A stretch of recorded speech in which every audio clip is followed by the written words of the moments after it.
Hot stove conversations about baseball, history, football, and current events that may leave you saying there's more to consider. Now here's your host, Jack Moore.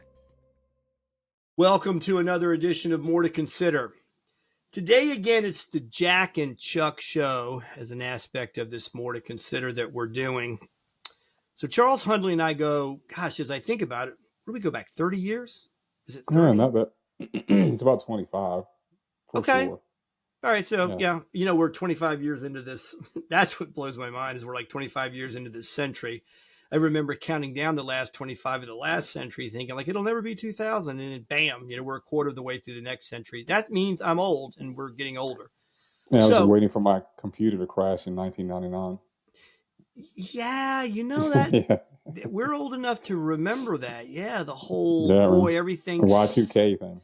Y2K and what was going to happen. Yeah. And we thought the whole world was going to come apart at the seams. And of course it has in some ways, but not necessarily from that whole computer scare thing.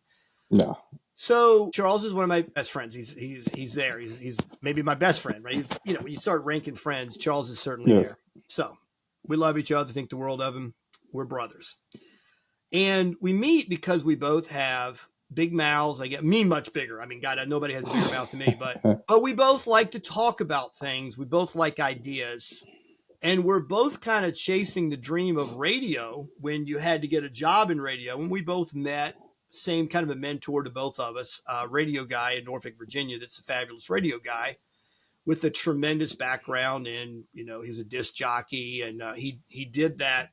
Something I'll say real quick, and I've said it before, he was right about this years ago. He's like, have you ever noticed everyone really good in talk radio, political talk radio, spun records? That's exactly how he said, spun records. And I'm like, yeah. And he goes, like G. Gordon Liddy, we both loved. I mean, I liked Liddy. But Liddy would sit and read the newspaper, like literally read the newspaper on the air. And that's as good as anybody can read the newspaper. But I remember a guy called him one time and said, hey, why are you on the air? And he goes, I've been an FBI agent. I've been in prison. I'm a lawyer. He kind of said, I've got some things that make my background interesting enough that somebody probably wants to hear what I'm saying. But he did probably lack that radio gene. Oh, going to get into genes. We're going to talk about that a little bit more. But so then he said, Stern, great point. Stern, like him or not, great radio. Limbaugh, great radio. Don Imus, like him or not, even in their biggest controversies, they all spun records. Limbaugh at 16 because his dad owned the radio station. But you learn to get in and out of breaks. You learn how to spin the record, go to the commercial, come back out, do the top of the hour with the news. You learn the timing of it, which we both had some experience doing. So we meet doing radio. But where I want to go with this, because Charles and I are going to be doing a lot of shows together. I think our energy together is great. And I think that the kind of shows we're going to be doing, a lot of people are going to want to listen to. And I do think that we want to bend people to some degree to understand why we think we see the world we do. I mean, we both grew up in Virginia. He served in the military. I did. And he likes sports. I've coached sports. We've done a lot of things differently, probably as far as what we've done to get to this point. But we both came, however the influences, to the same conclusion that we own ourselves. And we have a fear of politicians and government types that try to tell us they can better manage our lives. So we've become little L libertarians. And in this trek of the last 10 years, he introduced me to Dave Smith, who I think is one of the most fabulous people, of course, in podcasting, who's become a huge national figure. But I was listening to him here a few years ago, almost a decade ago, because Charles told me, we have passed back and forth. Hey, have you ever listened to? All right. And we've kind of gone through that. So we have our influences. I don't know how you necessarily get to that all the time, but we are both of that sort of same view of collectivism, government, by what authority, the jurisdictional issues. Gosh, Charles has called me a million times with, hey, have you ever really thought about this with the Constitution? Wow, I never really thought about it that way. Well, I got this thing I want to talk to you about. So this is what we do all the time. Charles, welcome to our show. How are you feeling? I'm feeling okay. It's interesting because as you're doing the talk up, it's something that just crossed my mind. What's that? I know we haven't talked about this yet. Howard Stern. And Oh, the what he's reason, what he's going through right now. yeah, and I think it's really interesting as to how did people get to the point that they're at. You know, how did you go from I'm listening to things, whether it be the radio or whatever else, to I'm doing a podcast. And I think there's a progression here. And Howard Stern obviously influenced a lot of people, as you just said. He spun records that that gave him the timing that he had to do a talk show. Mm-hmm. I listened to Howard Stern, pretty much religiously from about 95 until about 2005. Right. And I remember driving down the interstate listening to him and getting sleepy as I'm listening to him. And again, I was a huge, huge fan. And I said, you know what? I need to listen to something else. And I put on Adam Carolla podcast. Wow, oh my gosh, that's talking Yeah. about a favorite. I love Adam Carolla. But for me, that was the introduction really into podcast. Mm-hmm. And I saw that there was a huge difference between what Howard was doing, which is essentially he was doing radio. And some people would even say that Adam Carolla at that time was still doing a radio show. Yeah, too, he's a just in radio podcast guy. form. Right. But there was a huge difference between the two, and it seemed like there was a logic difference. Howard was doing and saying things just to get a rise out of people. No doubt. And Adam was being logical. And just for me, they call Adam actually they call Adam Curry the Podfather, but it was really Adam Carolla that pushed podcasting over the edge and made people say, you know what, this is a really interesting medium, and maybe we could actually get into it. And there was a, let's just call it a dust up between Howard Stern and a comedian named Ari Shaffir. Mm-hmm. I remember something about that. Ari Shaffir was in what they call the Rogan sphere now, where people who get into this group with Joe Rogan, and it is a community, and Ari was saying to Howard that, look, your time pretty much is over. Nobody's really listening to a lot of political talk or long form conversations on the radio any longer. And what you're doing on Sirius is still essentially a radio show. Right. And actually, Howard commented on Ari just a few times. And one of the things that Howard said was, well, he never could talk up a song. And Ari's like, because I don't have to talk up a song anymore. I just need to talk. And it really made me think that it's like the new guard telling the old guard, I'm relieving you of duty.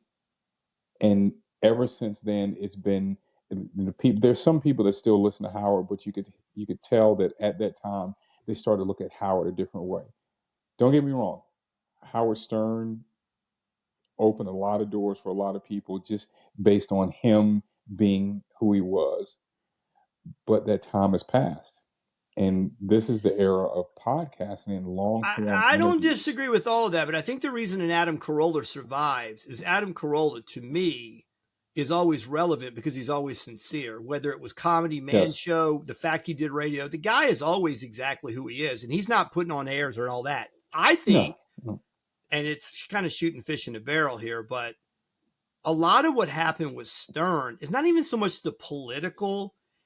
He showed him private parts, and that's a lot of what our mutual friend in radio talked about. Some of that same when he was thrown, I think, into a station in New Hampshire in the middle of the night, and the guy said, just don't lose the license. Say whatever the hell you want, spin your records. And with kind of a low risk, lower volume audience, he just tried stuff.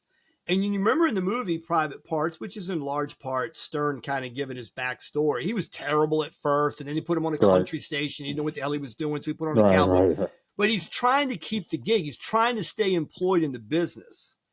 And eventually when he goes shock jock, whatever we want to call that, remember, and there's the big segment, what is he goes from DC back to New York. He gets the DC thing. That was DC 109, I think DC it was. 101. DC 101, right on the west of 109. All right, but anyway, there is no 109, right? I don't think it goes that high. But anyway, he goes DC. So he's in DC.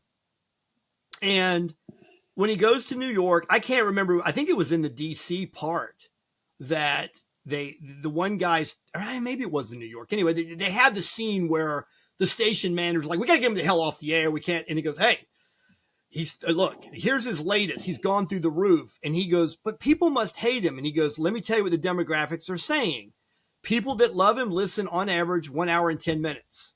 And he goes, yeah, but a lot of people must hate him. He goes, okay, funny thing. People that hate him listen 1 hour and 45 minutes. And the question was, why did they do it? Or whatever the number was. It was more. And then the question was, why? He goes, most often answer given to both. And then he asked on the first and then he gave on the second was, I want to hear what he's going to say next. So people that hated him wanted to hear what he was going to say next. Right. So he did that genre. And I mean, remember I know he threw his hat in the ring a little bit politically. Did he not run as a libertarian for? So it's interesting that he ran for governor and his was a governor. Okay. The governor of New York. And his platform was that his initial platform, all road work was going to be done at night. Yeah, I remember that. Yeah. And, he was leading the polls. Yeah. And the thing that got him to drop out of the race is that they wanted him to open up all his financials. And he's like, nah, I'm out. Right. That was it. Right. But he became friends with Pataki after that because Pataki ended up winning that year. Right. Well, and all I was going to say is he seemed to be the libertarian guy. He was Mr. Free Speech and all the rest, right? He's First Amendment guy, clearly, because he's on the radio and he's fighting the man. He's fighting the forces. He's potentially getting in trouble. Was it FCC? He's getting FCC. He's going through all these different gyrations, and then COVID hits. And when he comes out and says something like, "I don't give a rat's ass about your health and what this vaccine may or not be, or whatever it is, you don't have a right to make that choice." And I don't know. That probably split his demographic somewhere down the middle or sideways or whatever. But people were seeing a different side. And then he all of a sudden became the establishment man. So the guy that fought the establishment. But we had an aspect of that in the 60s. I can't remember who the mouthpiece was. It was a female. And I can't remember who it was. But I remember she was female. And I remember what network, and I won't say. But they do a kind of 90s to 2000. They go out into somewhere in the Midwest and they find some guys running around in fatigues, if you know what I mean. Yeah. And I thought what was interesting is, this correspondent for this network was probably marching in the 60s. Right? Okay. You know what I mean? Right? Yeah. Yeah. And she looks at this guy and says, you don't trust your own government? Like you people, like it's some kind of anti-government group out in the woods somewhere doing militia training or something. But it was fascinating. I thought, you're the same person that was probably protesting the Vietnam War. And I can't say you were wrong to do so because your friends were getting sent overseas or somebody's, family members were getting sent overseas for a war that didn't make a lot of sense to people. We know the history. We know all of the protests of the 60s. But it was interesting because my point, she's gone from the college student probably protesting against the man. And now fast forward, she's working for major networks. She is the man. Right. Right. So I think there's some of that probably with Stern. I'm just spitballing he fought the man to make a career. And then at some point he probably became the man because he's certainly defending the man using that term. He seems to be very establishment all of the sudden. Yeah, I mean, you're making $100 million a year. Dude, there's a lot of people that you have to answer to. Sure. A lot. Sure. But that is the freedom that podcast has. No, there's no doubt. And he's never had that freedom, ever. Regardless of how much he was for freedom of speech, he never had absolute independence. But was he ever really? That's the question, though. When you think about, was he ever really for freedom of speech? was he for freedom of that shock value that made a career. Okay, yeah, I could go with that. I mean, saying something that's bordering on obscenity, which I'm not saying he ever, maybe flirted with that line, but let's say he did. He did some things that were clearly risque and were not really in the handbook. Did he cross the line into the 7 no-go words? But I mean, he did some things that were clearly outside the realm of broadcast TV and radio, right?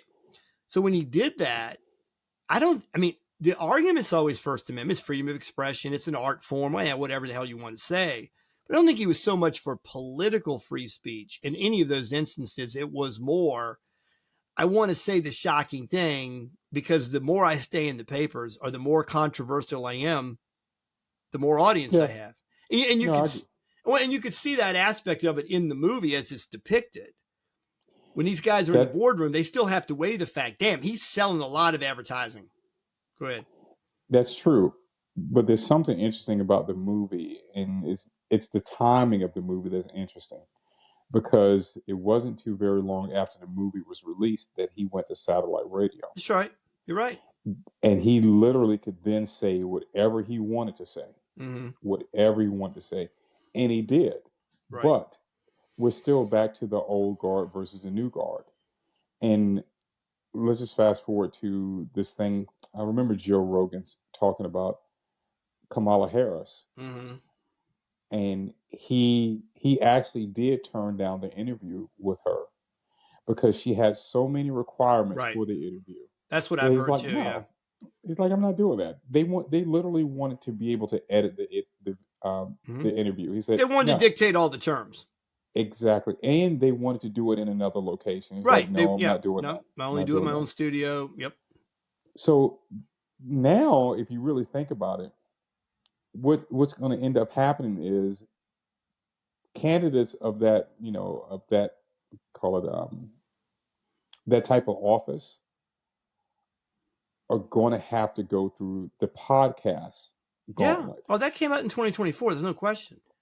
And that says a whole lot about podcasting, is that you have these people, just because they don't have a giant machine behind them like Howard Stern, you can still be influential in everyday worldly things. And if you can't sit for an hour or two, or like Trump did, 3 hours, mm-hmm. and answer any question that's posed to you in real time without being edited, more than likely people are not going to take you seriously, just like they really didn't take Kamala. A lot of us, I'm not going to say not anybody, but a lot of people didn't take Kamala Harris seriously for the fact that we thought she was a fraud anyway. If you can't sit for an interview, you're a fraud. Well, she didn't poll well in 2019. It's like with the whole Democrat field, she wasn't doing well. And we know all the gyrations that went through and how she became vice president and she was chosen. Right. And, oh my God. I do look at the whole situation, which, full disclosure to all those listening. And by the way, subscribe to what we do here so you can hear more and more of Chuck and Jack. But I do sometimes, I know you do too, everybody does. We're like, if these are the people who are in line, and I don't know this ever, let me back up and say, I don't know if it's ever been a whole lot better. However, in the first election, which was not in dispute at all, it's George Washington, who rode around on the horsey and kind of won the American Revolution, and the father of the country and the rest. That's our first president, right? Okay, so he's that guy. And then John Adams, pretty important in the whole founding of the country, right? He got one term. Yeah. Then it's Thomas Jefferson, who pretty much wrote the Declaration. Then it's James Madison, who pretty much wrote the Constitution. And then James Monroe's a pretty important guy, etc. So those are the first, and of course, most of for Virginia, 32 of the first 36 years, you got Virginians running things as it always should be, I guess, right? Yes, I agree. Yes. That's how we see it, right? So, but I'm saying, then you have a Millard Fillmore mixed in, and Franklin Pierce, as the world slides into, or the country slides into the inevitable Civil War, it looks like. And there's different figures that we go, who? I'm sorry, who was that guy that served as president? But all that being said, we have gone through a decade of a guy, love him, not like him, spike him, don't like him, love him. Donald Trump is the president of the United States. And if you go back 20 years ago, it wasn't as if, you go back 40 years ago, it certainly talks about Oprah asked and Donahue asked, hey, would you ever think about, Larry King? Everybody asked him, you talk politics a lot. Would you ever want to be president? I know I'm doing too well with the real estate, whatever. But he is the president. And I kind of felt like, I think you did too, Obama kind of came out of nowhere. He's kind of an unknown, and all of a sudden he's going to save the country. Yeah. And we knew John McCain when he ran. We certainly knew, Kerry. We knew Bush's. Like, it wasn't like they were a surprise. We'd been around with them for several. Matter of fact, our friend made a point. Let me get this straight. Let me make sure I'm right about this. He said there had been a Bush or a Dole on every Republican ticket from 1976. Because let's see, Ford Dole ran as vice president. For vice president, was a nominee for the Republican Party in 76, right? I think that's right. Yeah, so it's Bob Dole and Ford. Then it's Bush, 80, 84. Then he runs, and then he runs again in 92. And then 96, it's Dole. And then by 2000, it's Bush. And by 2004, it's Bush. And he made this point that you have this big swath, right? There's a big swath of time when if it's on the Republican ticket, either president or vice president, there's a Dole or a Bush on all of them. One family or the other, or both. Yeah, it was kind of interesting. And I was like, I never really thought about that. So one could say we're kind of seeing a lot of the repeat players, and not getting into all the firestorm of what will be said about what just happened the last 4 years. If you had told me going into Obama's second term, there would be a day that Joe Biden's president. I don't know, not Joe Biden. I mean, there's no sense. And then when he got passed over for Hillary in 16, I'm like, there's no way he'd be back in 20, right? Not pushing 80. Nah, that never happened. And then he's there. That is interesting. I didn't think about that. Well, I mean, yeah, we grew up in kind of a pop culture / politics, whatever. So, and we're certainly observing all this. And I wouldn't say we're barroom guys. I mean, we're sitting around the bar kind of shooting the breeze about sports and, pop culture and all that. But we're history guys. And all those things mixed together. So, I made the point, I think, one of the last shows, and then I heard somebody else make it's a very obvious point. And now they've pulled out the Johnny Carson and Mike Wallace interview. And you haven't seen this? No. Oh, yeah. So Mike Wallace is like, Johnny, why aren't you more political? He goes, because I'd piss off half my audience. It's not funny. Doesn't do me any good. I make fun of both of them. Yeah, so they've unearthed this. Because I made this point to somebody on a show. It wasn't you. I think it was somebody else on a show.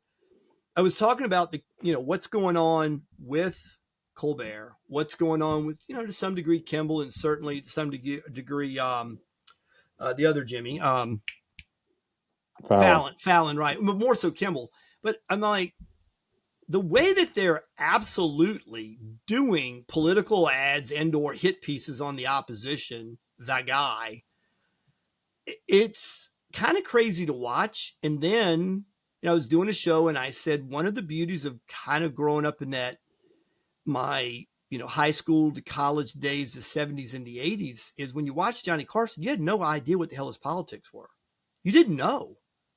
Yeah, you didn't know Ed Sullivan's politics. I mean, you didn't know any of these people's politics, and he passed it off to Jay Leno. And you didn't know. You didn't know. Right. So this kind of shift and whatever's going to happen with what's going on with Colbert, and then now you're saying Stern and radio. There's another thing that's going on. I remember doing a show with our mutual friend in talk radio, and he said that there was an interview he saw once with Milton Berle. And somebody said to Milton Berle, they're like, yeah, you had to come up the tough way. You had to do the comic scene and the seedy places, back rooms, and doing stand up and trying to see what would play until you got on film, and all this kind of stuff. Do you ever think there's somebody better than you? He goes, oh yeah.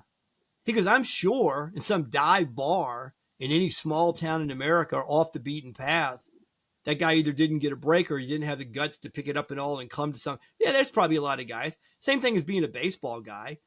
Do I think there's some guy, or do I think in the past there may have been some hometown hero that played in the the city leagues or something that had he been discovered could have been a better player? So one of the things we're seeing now, because we both had a dabble at talk radio by being with our friend and getting some time on the air, you had to be hired. You had to be hired. Yes. You had to get your foot in the door. Right. And now this is a total, complete, free market, just Meritocracy. it's a meritocracy, but it's also a whirlwind. It's a fracas. It's just out there. It's happening. And people can listen to whatever the hell they want to. So, and you look at the obvious things like Tucker Carlson. Was he not the biggest guy in network primetime cable TV? Yeah. And he's gone for whatever reasons we won't discuss. Is he doing better now that he's on his own? Think Yes. so. Yeah. Megyn Kelly came out okay, right? I mean, there's a lot of people that have kind of been pushed out of the establishment media, and they're dying. And I made this point to you and others. I had a friend who's a baseball buddy. We do a show, and he comes on and goes, "Hey, where are you, Harry? Where are you with politics?" I'm like, "Where I'm always." Like, I think it's fascinating that the world's falling apart in front of me, and whatever. Mm-hmm. And he said, I was watching Alphabet, network the other day, and the person's obviously lying. The government's, and he didn't like the lie coming from what we would think we'd call the left. And he said, somebody's got to come in there. I said, no. I love the free market, because the more they say asinine, stupid bullshit, and the more people smell the bullshit, the more they're going downhill. So their ratings are just going through the floor because nobody wants to hear it. Yeah, we don't care. So I do wonder, though, because I grew up with CBS, NBC, ABC, and a UHF. You're 10 years younger than I am, but your experience. Same thing. Yeah, you're kind of born into, well, I remember my first super experience with cable was in college, and that was an offer. Hey, you can get 10 stations, including MTV. I remember when MTV launched. So do I. Yeah, I remember that. So it was ESPN, MTV, probably HBO. CNN, HBO. Yeah, so we were. CNN wasn't around yet. I thought it was 1981. Not yet. What year was it? Yeah. Well, I mean, I'll say this. HBO had been around since the 70s. That's right. Like the early 70s. Yeah, even, what was the other one? The other one, Showtime, I think, was around then too, wasn't it? I think the movie channel was around before Showtime was. Mm-hmm. But still, there wasn't a lot of choices.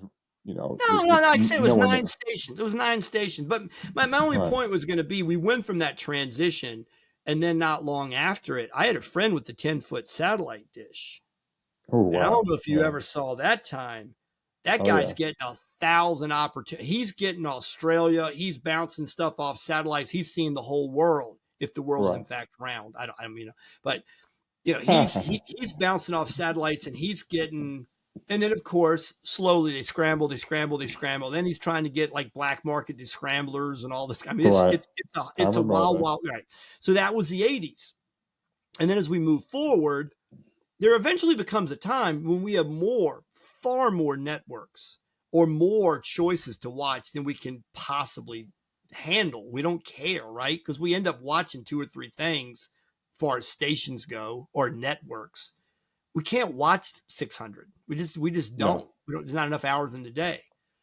And now it's evolved into, what I watch all the time is YouTube, so I can watch old stuff. And I can watch what was just on the news 5 minutes ago. It's on there. So, I'll get one of the online internet services for football season. And the Super Bowl ends, and I literally just put it back on pause. Because there's nothing I want to see in broadcast TV. Nope. And really, there's nothing on broadcast TV that won't be on YouTube in 5 minutes. True. Should I be saying that? Maybe I shouldn't be saying that, because am I giving up some information that we shouldn't? It is what it is, man. Yeah, it is what it is. So all of our viewing habits and all that have changed. And so when you mentioned the thing about, Rogan and Trump and whether Harris screwed that up there is probably an argument that one would make that a lot of the drive behind pushing these type of conditions is she knew damn well he wouldn't do it. And then you're building yourself an out. Yeah, I could go with that too, but I think that she saw what Trump and Vance did, and she's like, well, at least her people were like, they didn't crack. We need to show that our candidate won't crack either. Yeah, but she will crack. Okay, well, but so how are we going to do this? Well, let's first make it I think it was 45 minutes or something like that they wanted with her. I think it was an hour. I mean, Maybe I not. think she Okay. offered an hour, wasn't it? She said Okay. she'd do an hour, I thought. And and I have to agree with you all the things that they said, that the poison pills that they try to put into it.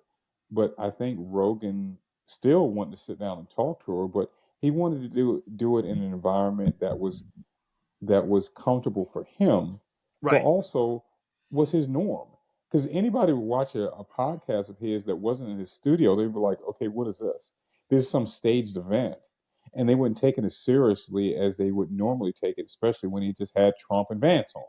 And Bernie Sanders. I could go on and on and on as to all the politicians that have gone onto a show. Why would he change his why would he change what he normally does just for her? Yeah, and I It also would- think that he becomes, and he is bigger than anyone, a brand. So yes. if you want to show that you have the chops, and I don't think he's a gauntlet. I think he's a very caring, kind of like intellectually curious guy Yeah. that just asks questions. He doesn't try to rip anybody's heart out. I mean, Nope. that doesn't seem to be his nature. Now, if you No. pass bullshit on him, he will call you on it. I've seen that. Oh yeah. But I think that what he was putting out there is, okay, we have an electorate, and they can make their choices, and we're in this election. We're in this season. There it is. It's open. There's my seat across from me. This is how I do things. And if one of the candidates comes and does 3 hours and seems very personable, and kind of comes across as being, okay, guy seems kind of authentic, at least at some degree, I think the American people thought. And the other goes, no. Okay, this is what I'm gonna need. I need you to fly across the country, be here. I need you there, and I need you there for a shorter period of time. And we're gonna have control. Then it becomes like, then you're not tapping into the experience as it's referred to. You're not doing that. You're using me to try to bend to get some contact with me that might be advantageous to your political aspirations, but it ain't me. It's not me. No. And so I get it. But again, I think some of that was being done. So there would be we tried. We went into negotiation. He didn't want to concede certain points. And now, of course, the people that were Trump supporters, like, of course he didn't, because that's how Joe Rogan does it. And the people that were more sympathetic to her were certainly going to go like, well, Rogan should have gone ahead and made some concessions because we needed to have her to have a chance to speak her, her truth, whatever. Yeah. Yeah. Yeah. Why couldn't she have spoken her truth long before that? Why do you need Joe Rogan? Why was he their number one, let's say, target when it comes to getting her message out? Well, they claim that. Go ahead.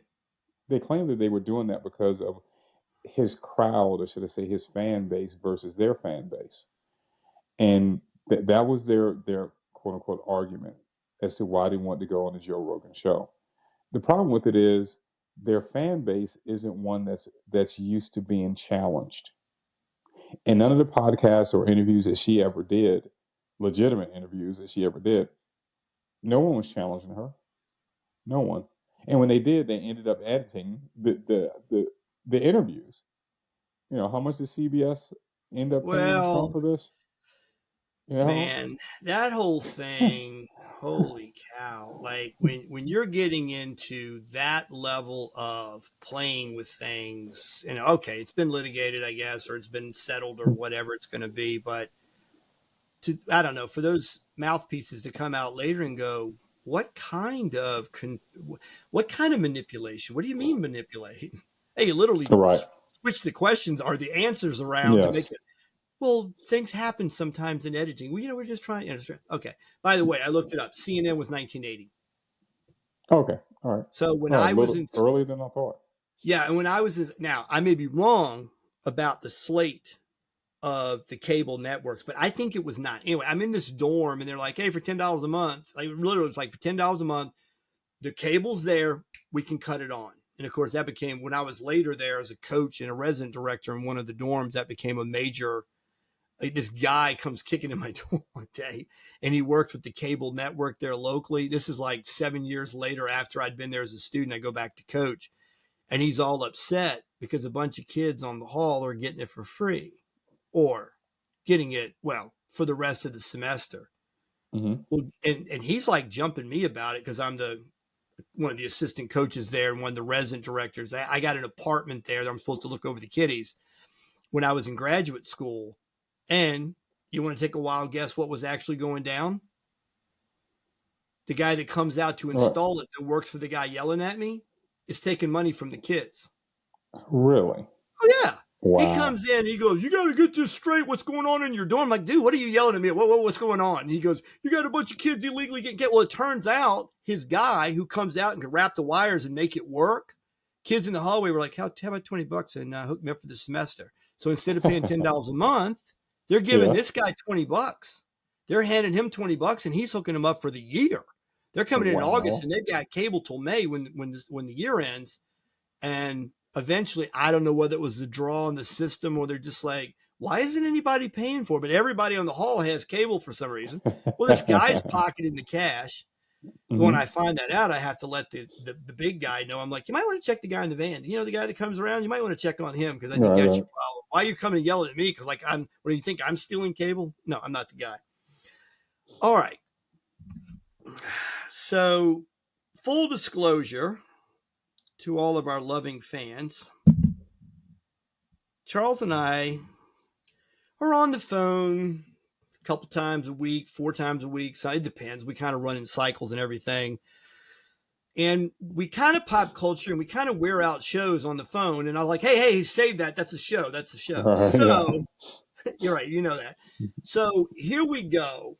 And you know, again, this show is titled More to Consider, because I wanted to talk on a podcast about why do people come to the conclusions they come to. And what's interesting is Charles is my best friend, as I've mentioned, and you know, brother from another mother and all the other cliche stuff. We're very, very close friends. We've just always been close for 25 years. Yeah. Yet we fight about everything.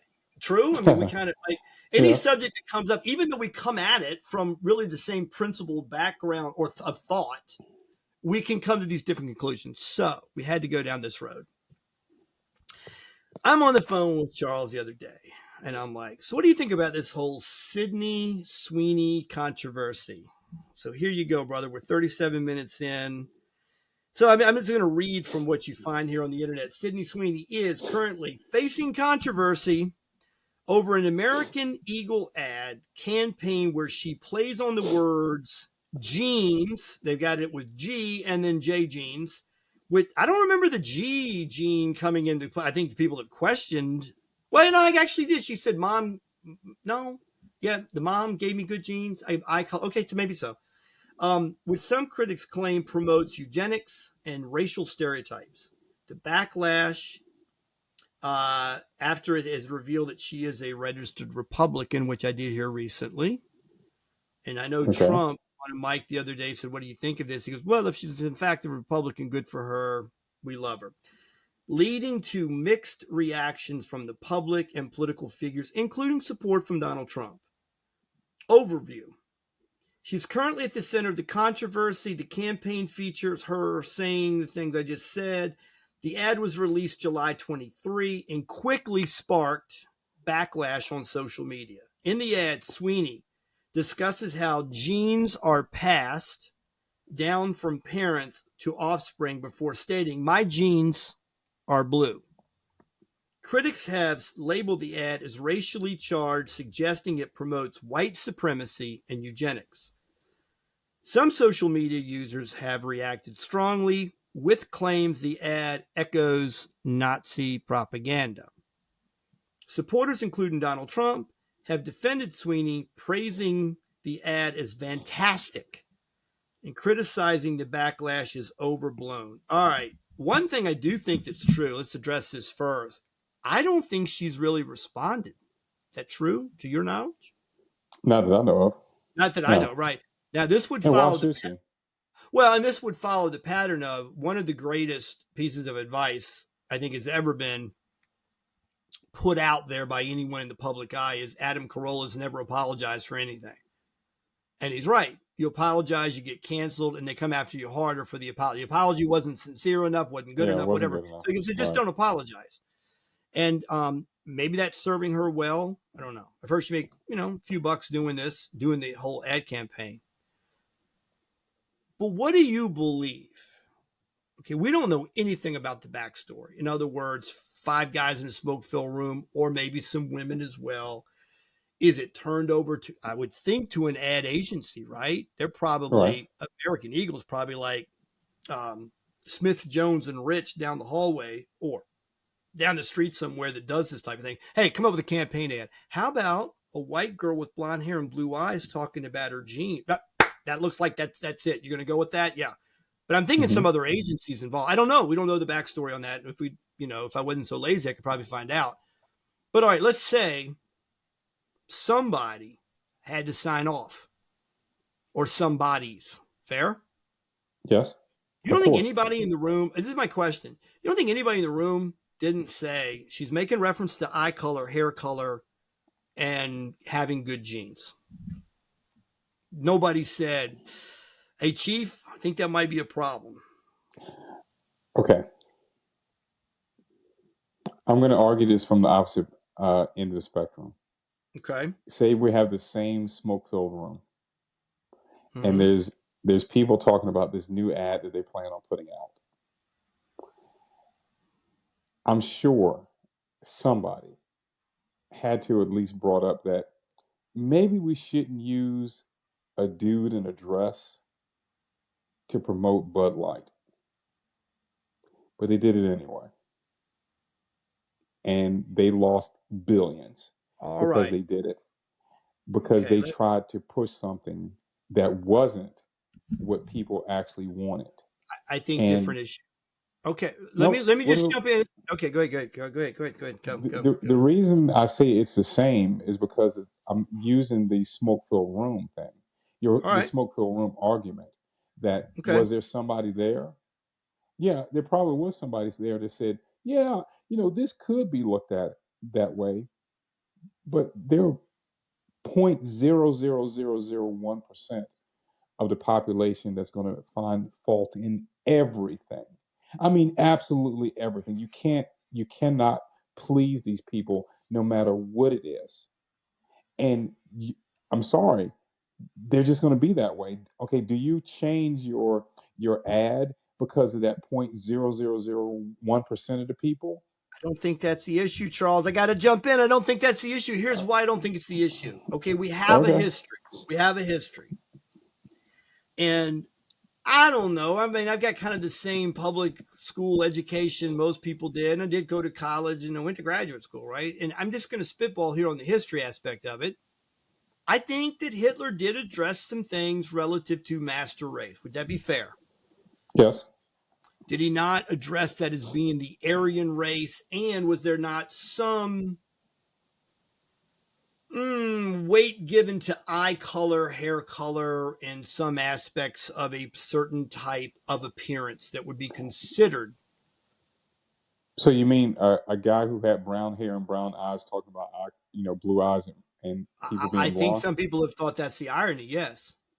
Okay, I don't think I'm making that up, right? That yet Hitler was not the guy that the posters, the propaganda. Right, he was. I mean, correct me if I'm wrong, but I do think that he was promoting some aspects of master race and it having a certain look. Or am I wrong? Tell me I'm wrong. Yes, he was. The problem with it is, so what? All right, here's the so what. This is the point I was making. Okay, let's go back because I'm thinking today. I don't know. Maybe just out of the know here because we're in sort of I don't think we have the same culture. Like I was having this discussion today with a female that went all sideways because we were talking about, well, is she really a swimsuit model? And we're talking about body types. I said, look, Elle Macpherson was as big a thing as I ever remember on Sports Illustrated. Paulina Porshkova, I think, was on, the married Rick Kokasik, from the Cars. Okay. Remember her? Okay. Yeah. I think she was on 3 covers. Cheryl Tiggs was one of the first big ones. I mean, it came out in 64. Sports Illustrated Swimsuit Edition, 1964. Cheryl Tiggs is huge. And she's a model. Okay. Cheryl Tiggs is known. Yeah. But the Kathy Ireland, Elle McPherson, and Paulina Porshkova in that sweet spot of the 80s into the 90s, that was it. I mean, those were the ladies, right? And Elle McPherson's like 6 feet tall with a size 12 shoe, women's shoe. I mean, like, tall girl. I don't know if she fits whatever a swimsuit model is. I know back in the 1950s, it would have been the 3620, the Betty Page, right? The 36, 24, 36, 5'6", size 8, whatever. Marilyn Monroe wasn't a tiny girl, right? So there was an archetype of a certain type of female form, right? 50s, 60s, whatever.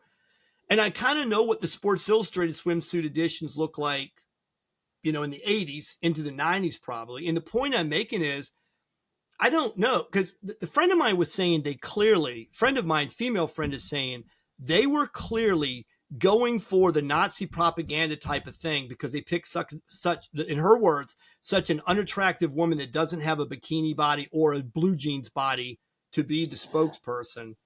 Okay, and I'm like, minus the propaganda thing. I happen to agree with her because I'm not. All right. Okay. So there's where I went. Okay. So I'm going back to that sweet spot of the 90s. If you remember the Freedom 90 video with George Michael, he had all the top ladies. Right. Yeah. I mean, he had all the top ladies in that video, including Cindy Crawford. So I said, okay, let's go this. What if Cindy Crawford from 1991, Cindy Crawford, we bring her back and we put her in that ad.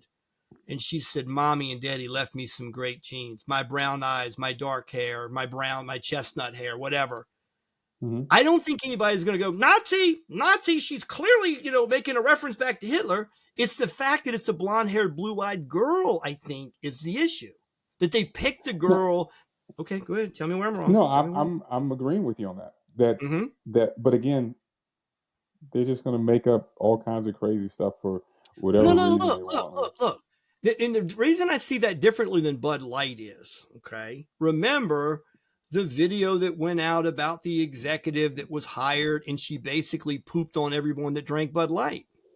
Yeah. It's a beer, it's fratty, you remember that whole thing? It's like we're going to try to change the dynamic of the Bud Light drinker. Right. And I never thought, I don't know, maybe I'm wrong here. I mean, I've had a few beers and I kind of been in bar situations where I kind of know who's drinking what. I never thought of Bud Light as being a fratty beer, drank at the frat houses by privileged kids type. I don't think. But I also didn't think of it lunch pail type of guys coming in from construction. I didn't remember them. I don't know. I don't really know who the hell drank Bud Light, but it sold more than anything. But go ahead. So having been a runway photographer myself. Yes, you have. Okay. Would Sydney Sweeney even get picked for a swimwear show? No, I don't think so. No, she would not. And look, I mean, she's very short. She's not very tall. Her body is shaped like the letter P. And that's it. She's average at best looking. Now, what I find awfully offensive about it, and I think some other people find offensive about it, you're pushing this average person on us, as in this is the great standard for beauty. She is not. They could have picked a million better looking women. Tell me who though. I mean, but that's what I was racking my brain for. I was racking my brain to think who today is that blonde haired, blue eyed. Who is it? But the thing, they picked her because of her name. That's it. I never heard of her until that moment. I never heard of her. No, a lot of people I know said they never heard. She's been in a lot of movies and a lot of TV shows, and I'm talking recently. She's been in two series on HBO just recently. She appears to be fairly young, though, right? She's mid-20s? She isn't, yes. But the thing is, she's not that hot. And people are like, what the hell? How about pick somebody that's actually hot? If you want to use that, I have good genes, okay, I could go with that if she was hot. Her genes aren't that good. And there are people that really do, like me, find that offensive, that, this is the best you can come up with? I'm not even talking about the DEI checking in the boxes and stuff like that. She is not that hot. She is not. And people are making such a big deal about this, all because of what did we have before. Look, her compared to what we had last year before last, when it was the, I don't know, offensive line woman that they would have put in those jeans, and that was being forced down our throats. Anything would have been better than that. And we get All right. average girl, and that is better than what we've had in the past 4 or 5 years. Okay, All right. I all wanted right, to I'll give find you the that. exact word. All right. I'm finding the exact words. Genes. This is according to what I pulled up here. Genes are passed down from parents to offspring, often determining traits like hair color, personality, and even eye color. My genes are blue. The video has since been removed from American Eagle's social media channels. Then it goes on to say in this description of what's going on, what's the big deal? The company's creative choices were prompted some to say the ad campaign promotes eugenics, a discredited scientific theory popular among white supremacists that the human race could be improved by breeding out less desirable traits. Others are saying that the uproar is a cultural response from society's hell-bent on sexualizing women. And a lot of people are taking issue with the hypersexualized nature of the ad, especially since the company says the ad campaign is supposed to raise domestic violence awareness. That's kind of interesting. Okay. Okay. Yeah. All right. All right. Now, I keep going around and around and around on the thing. I mean, looking at the language now, I thought, and I guess this is what happens sometimes, that the comment was, I remember the genes are passed down part, but I thought she said even eye color, and she goes, my genes are blue. I thought she said something about reference. Now, so I think the attack was not so much what she said about her hair color or eye color. That is her hair color and eye color is blonde hair, blue eyes. Okay. All right. So I'm just saying that this is, I don't want to go Venn diagram, like, that our Vice President Harris might have looked at, though. But there are some things that are kind of Venn diagrams where you can kind of go, yeah, well, this shades into this and this covers this. So there's some different things about this whole structure of the commercial. One of them is, there's no question there's a play on words here. No question. You're talking about traits and what's being passed down through generations. So that's G gene. Yeah. To come off the end and go, yeah, my blue genes, my JEANS gene, they're blue. Okay. But it's definitely a play on genetics. So you're already stepping out into something that can be now. So I was talking to a friend today, same friend, we're having the same argument. And she goes, what if it was Beyonce? And she said, would she be able to say I have great? I said, hell yeah, how the hell can you not say she has great genes? Genetically, I mean, there is measurable beauty. There is the whole argument about the face structure. And actually, the more genetically perfect is the one that's more basically plain. The more genetically perfect, your ears are symmetrical. Now everybody's gonna look at but your stuff is more right. It's about symmetry, right? Yes. So, and I was talking to you, I've never seen a woman, and she, there's some mixture of the race with her, but I never saw a woman, Vanessa Williams. I never saw a woman I thought more beautiful than Vanessa Williams. So if you struck me on the street and go, hey, she's not blonde hair, blue eyes, is her genetic? Hell yeah, her genetics are good. Whatever the hell is in the bloodline that created Vanessa Williams was right. I mean, or she's beautiful, right? Yes. So you can see all of God's children. You can see women that skew more dark in the complexion and hair and lighter. Yeah, there's beauty all over the place. The issue is, do we have a history, any bad history, relative to people making references to blonde and blue being a superior thing? And if we do, that's a hell of a commercial. Because if all you're doing is taking a pretty girl, and we could say objectively somewhat, the facial structure, somewhat, the symmetry's there. If a pretty girl is Sophia Loren, if like whoever, takes somebody in history, my favorite, Monica Bellucci. Okay, she's Italian, right? I've never seen anyone more beautiful than Monica Bellucci. That's a personal preference. I think she's beautiful. But if she did that ad and said, my genes are blue and my genetics are good, I'd be like, damn right, Monica, your genetics are great. Yes. Now, of course, I'm an old guy now, so I'm talking about somebody, that's past 60 years of age. But in her heyday, she was one of the biggest models anywhere in the world. doing movies and modeling. So I think if you took a dark hair or a woman of a higher level of melanin, she was of a different shade or pigmentation, it wouldn't have been an issue. I don't think it would have been an issue. I just don't. I mean, I But hear would what they you're have run saying. the same? But would they have run the same ad? I don't see why not. It doesn't. I don't think it matters who's there. What matters is the crazies that's going to be offended by everything. Well, see, I think that's a whole nother lane of discussion. But that's what it is. Is it crazies that find they find offense in everything? Those are the ones that, as I said earlier. But I'm How just many saying. Of these people? How All many of right. these people? What percentage of these people that are hollering about this Sydney Sweeney thing would agree that Trump is a racist? I guarantee it's probably 99%. Because they're going to find offense in everything. They're going to make up all kinds of crazy stuff out of thin air just because they are offended.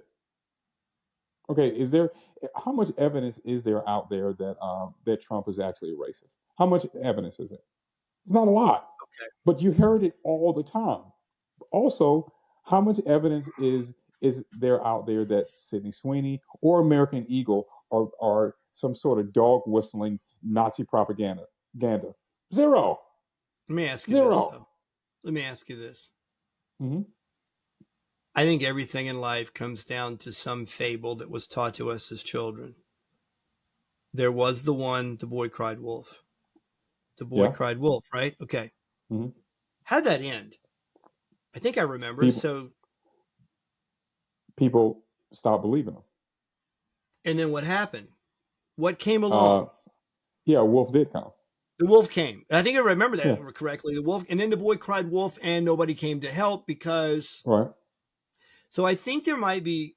I really do believe there may be a part of this. I don't know if anyone at American Eagle, some ad agency or anything else, sat down and go, man, we're going to put one over on the people. We're going to do this subtle racism bullshit. We're going to run it in there. Ha, ha, ha. And this is going to be such a controversy. It's only going to make our stock go through the roof, which I think it kind of has, right? I don't think they've really had, if they had blowback, but let me finish on this.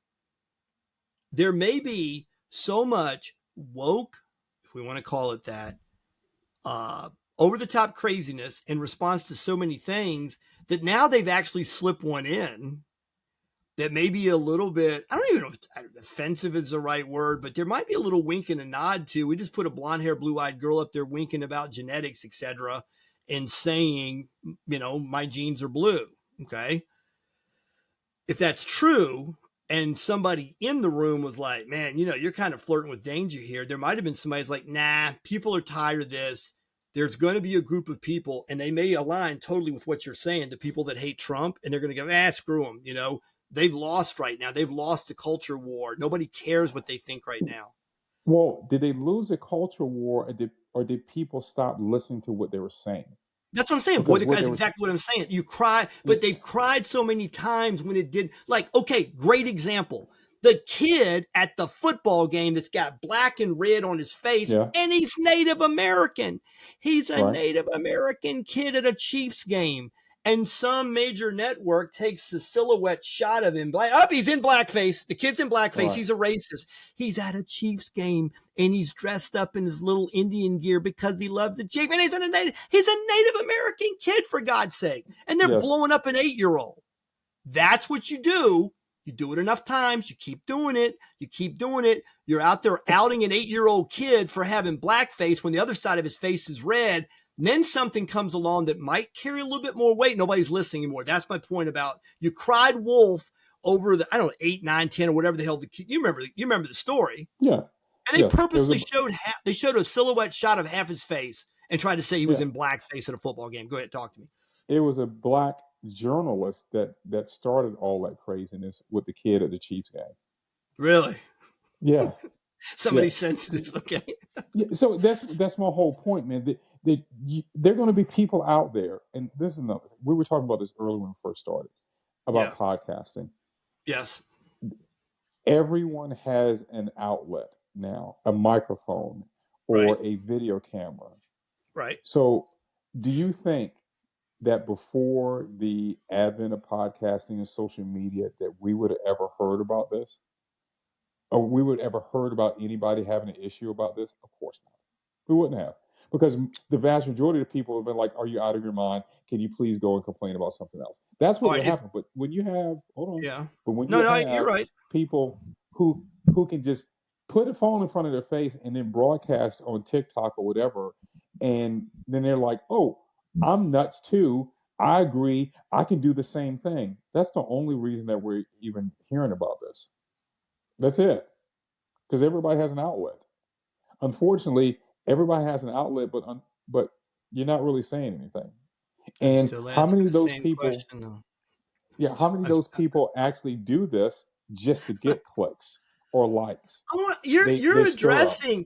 You're addressing the maybe potential batshit craziness of the response with I'm 100% with you. I'm 100%. I'm just saying I still think the ad's a little suspect. That's all I'm saying. I'm just I saying I think the ad's a little suspect. I think if you had done anything other than a blonde-haired, blue-eyed female saying my genes are good and she's any of other God's, children and different coloring, I don't think anybody would have said anything. Again, I let's go again, Beyonce. Let's go one of the more beautiful black women, models, actresses, whatever. If they had done that same thing and said, my genes are great, think anybody would have given a shit? You think anybody would have said anything one way or the other? they couldn't. They Why? couldn't say anything. Because so tell me No, I why. mean, well, Yeah. because they would be labeled a racist if they did. If they did, right? Okay, so you're going to Yeah, say exactly. there's a certain amount of protection, racial protection for being. All right, so then we get back. So let's go ahead and go white. I mean, I think we would agree Cindy Crawford's white. She would be considered Yeah, Caucasian. Okay, so yeah, Cindy in her prime, Cindy had some dark eyes and Cindy had darker hair. I think it was more chestnut yeah. to brown, All right, so Cindy's doing it. She's sliding down the side of the car in her blue jeans and she goes, my jeans are great. And Oh, is it a problem if it's Cindy? well, yes, is a problem if it's Cindy, and this is And why. somebody's going to say that they're thinking Nazi propaganda? Are you They're going to say serious? it's going to be some kind of propaganda. Whatever it is, a white privilege or whatever, they're going to say, Oh, okay. think White about it, man. privilege, I'll give you. Okay. I'll give you some white privilege on that. Yeah, probably. Think of it this way. Well, What I don't know group, though. Okay. All right. All hold right. on, Yeah. All right. what group in the United Excuse me. States is it okay to take a giant, endless dump on right now? Oh, Whitey gets it. Yeah, Whitey. Thank you. So it Yeah. wouldn't have mattered who they put up there. There's some asshole that's going to find fault in it. It doesn't Yeah. matter, man. But all I'm saying is, okay. All right, again, if Cindy says it, Cindy says my jeans are great, and look at my eyes and look at my hair. My jeans are great. Cindy, I'm going to Cindy because I'm an old guy. I can't think. I don't know. Is there a brunette today? Make the same kind of comparison. Pick me a brunette from today. I don't know. But all right, I'm using Cindy. So we're still Okay. going. We're still going prime Cindy from 1991, and we're pushing her forward to today. So again, if she does that advertisement, she says all those things. I agree. There might be some like, oh yeah, of course she thinks that she's got white privilege. Yes, exactly. It's But going to be she's also, something. but I don't think they're going to play the Nazi game because it's not the blonde-haired, blue-eyed kind of stereotypical connection to that. Remember, Sydney Sweeney is not blonde. She's got brown hair. I understand so even that argument doesn't even Yeah, apply. but she is dyeing her hair. Okay, that's fine. She's down here, but she's not really a blonde. And neither was Hitler. I agree. As you mentioned. That's why I said these people. You cannot please these people at all. No matter who it was up there, somebody would have found. So long as she was white, they would have found some sort of fault in it. I don't care who it was. Yeah, but that thing about going eugenics and going Nazi and all was pretty strong. I mean, that was again, it could have been. I think that there's a lane. I would believe that you could have had another white model of not blue eyes and potentially darker hair, and you might have gotten the same reaction. But I don't think it would have been as great because of the eye color. I really do think the eye color is the big key. Check this out. Let's hop in our time machines real quick, and we're going to go and grab somebody, and we're going to bring them back. And let's just say Cindy Crawford in her prom. Okay. if you brought Cindy Crawford to today in her Mm-hmm. 20s, Right. and they put her in that commercial, Right. what somebody would have said is, see, they're attacking full-figured women, or they're attacking women who are body. This isn't body positive. This isn't this, dude. It would have been something. It Horizontally doesn't matter challenged or something like what that, or whatever exactly. It whatever would the have been term would be. something. So Yeah. the No, I don't reason disagree. that they're And that's picking been on going her, on for a while. That's been going on for a while. the reason that they're picking on Sydney Sweeney is because, as I said, prior to her, it was the line woman. And when I say line woman, I'm talking the person who belongs on the, I don't know, Tennessee Titans front line, that type of woman. This is a departure from that for the first time on a grand scale. That's why these people are having a fit, because American Eagle's like, no, screw that. We're actually going to go in a different route. And everybody's like, yeah, but what about the person that needs 3 seats on the airline? What about them? I don't give a shit about them. That's not who we don't care about that anymore. We're not going to have this pushed down our throats any longer. That's why these people are having a fit, because American Eagle decided we're not playing the game any longer. We're not going to push this craziness down your throat any longer. We don't totally know. That's why. We don't really know. Oh, you don't? You don't think that's the case, man?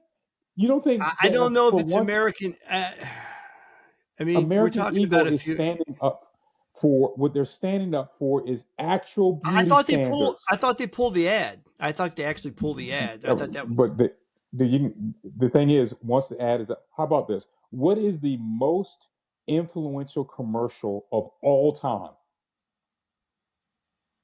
There's one. It's a great question. I would say it was the Daisy ad. Nope. That was a political ad, but yeah, that was a political ad because they pulled that. The most influential commercial of all time. 1984 Apple. There you go. It was I only thought played it might be one time. That's one right. time during the Super Bowl, and that was it. They did the 1984 Orwell thing kind of thing. You only need to show it once. That's it. Even if American Eagle only showed that commercial one time, that's all that mattered. Because we're in a period now where you were saying about if there's a TV show on, it'll be on YouTube in a few minutes, so you don't really have to watch it on the network. Same thing with these commercials. So they could just throw that out there, but I don't think that was the case here. I really, truly believe that they were like, we're not going down the path of trying to force something down, something unhealthy. That's another thing, unhealthy down people's throats. And then the people who get offended by everything is like, why are you doing that? Or who are you trying to dog whistle? How about they're trying to dog whistle beauty standards again? How about they're trying to people who like beauty standards? How about they're trying to dog whistle people who actually take care of themselves instead of the size 42 woman that they've been trying to push down? How about this size 42 dude who's in a dress that they've been trying to push down our throat for the past, 5 or 6 years? And American Eagle, oh my gosh, they actually have the gall to do something different. And now those clowns are having a fit about it. I've used this example before, and it's a little bit off base, but I think it addresses something, and I think that's part of what the Jack and Chuck whole show is about. Is we're trying to heal the nation, and I mean that seriously. We're trying to get people to kind of like think through some of these things, but I think from the 3rd grade on, or at the 3rd grade level, we're in that 8, 9, 10-year-old range, somewhere in that neighborhood. We start to go through things about some kids are taller, faster, better looking, have a better lunchbox. I mean, it's just stuff that we have to deal with. And some of us use humor. Some of us use other traits that we have that might be stronger. We try to emphasize those. But we go through things, and we start to realize one day we may not be Miss America. Not that that's politically correct anymore. We may not be a star football player at the University of Southern California. I mean, fill in the blank. Whatever it is, we start to realize that certain aspects of our dreams are not attainable. and we're going to be something else, or we're going to be the best, whatever we can be. So a few years ago, when I was coaching college baseball, we had an official at the school who I knew to be very, just kind of bumper sticker slogan type liberal, kind of liberal in the views on things. And I'm recruiting for a baseball season at this college. And I was coaching in a summer league, and I ran into a kid, and his college program had just ended. The kid's from Chicago, and he's got Army shorts on. I remember this. And I said, "Hey, young man, you got some family members serving in the military?" "No, sir. No, sir. I'm actually in the Army Reserve." "Good for you." And I hit it off with the kid. "Why don't you come make a visit?" He's looking for a school because the college where he was playing disbanded the baseball program. He's looking. So I'm in there in the summer, which I'm rarely there at the college, and this particular school official goes, "Hey, how's the summer going?" I said, "Great. Matter of fact, I met a kid yesterday. Really like this kid. I think he's really going to be able to help the program. He's coming to visit the college." And she goes, "Jack, I don't know if you understand this. It can be kind of offensive to people." And I'm like, "What's that?" And she goes, you always seem to be talking about the kids that you work with that are good, the good athletes." Like, "Yeah, lady, I've been blessed. I got kids that play on TV that I've worked with, so like, yeah, I've been pretty blessed. I've been around. So what's your point?" And then she said, "Well, our mission here at the college is every Timmy, Jimmy, Billy, and, they all ought to be able to gain some fresh air in their lungs and play baseball." And my response was, I said, "Well, let me ask you something. Have you ever faced a 90-mile-per-hour fastball?" And she goes, "Well, I don't know anything about it." I said, "We don't see it all the time at our level, but we see it. We see some draftable kids. It's not for the faint-hearted. It's not for every Timmy, Billy." Mm-hmm. And she gets very upset and says that any kid that walks the halls of our college that wants to compete on the college baseball team should have every right to do so. And she believes this. She believes it. I mean, she does believe that. She's telling me that every kid, and you've been around me coaching, and you've seen some of the type. I mean, you've seen baseball. You go to professional games, and that's another problem with professional baseball. An average fan who played Little League goes, "I caught a pop up once." So they see a AAA game, like we go down to Norfolk, or we go up to DC and we go see the Nats. So we see a Major League Baseball game. There's too many plays that people in the stands who have no business on a baseball field can look at and go, I think I could do that. I think I could catch that ground ball and throw the runner out at first." You can't. And if you went to the plate, you'd faint if you actually saw the velocity being thrown. But from, 150, 200, 400 feet, you can't tell what you're looking at. So she's telling me this. And then I said, "Hey, let me ask you something. Do we have any kind of honor society? Do we not put a gold tassel on some of our graduates for 3.5 GPAs and north of that or whatever?" "Well, yeah." And I said, "Why didn't every 2.0 get to graduate with honors? Why doesn't every 2.0? Don't you think the 2.0 student wants to graduate with the gold tassel and get all that kind of love from all of you people when they cross the stage?" "Well, that's different." I'm like, "Why is it different? Don't you think in beating the heart of every little 2.0 that's going to graduate with a C average, they don't want to be honors?"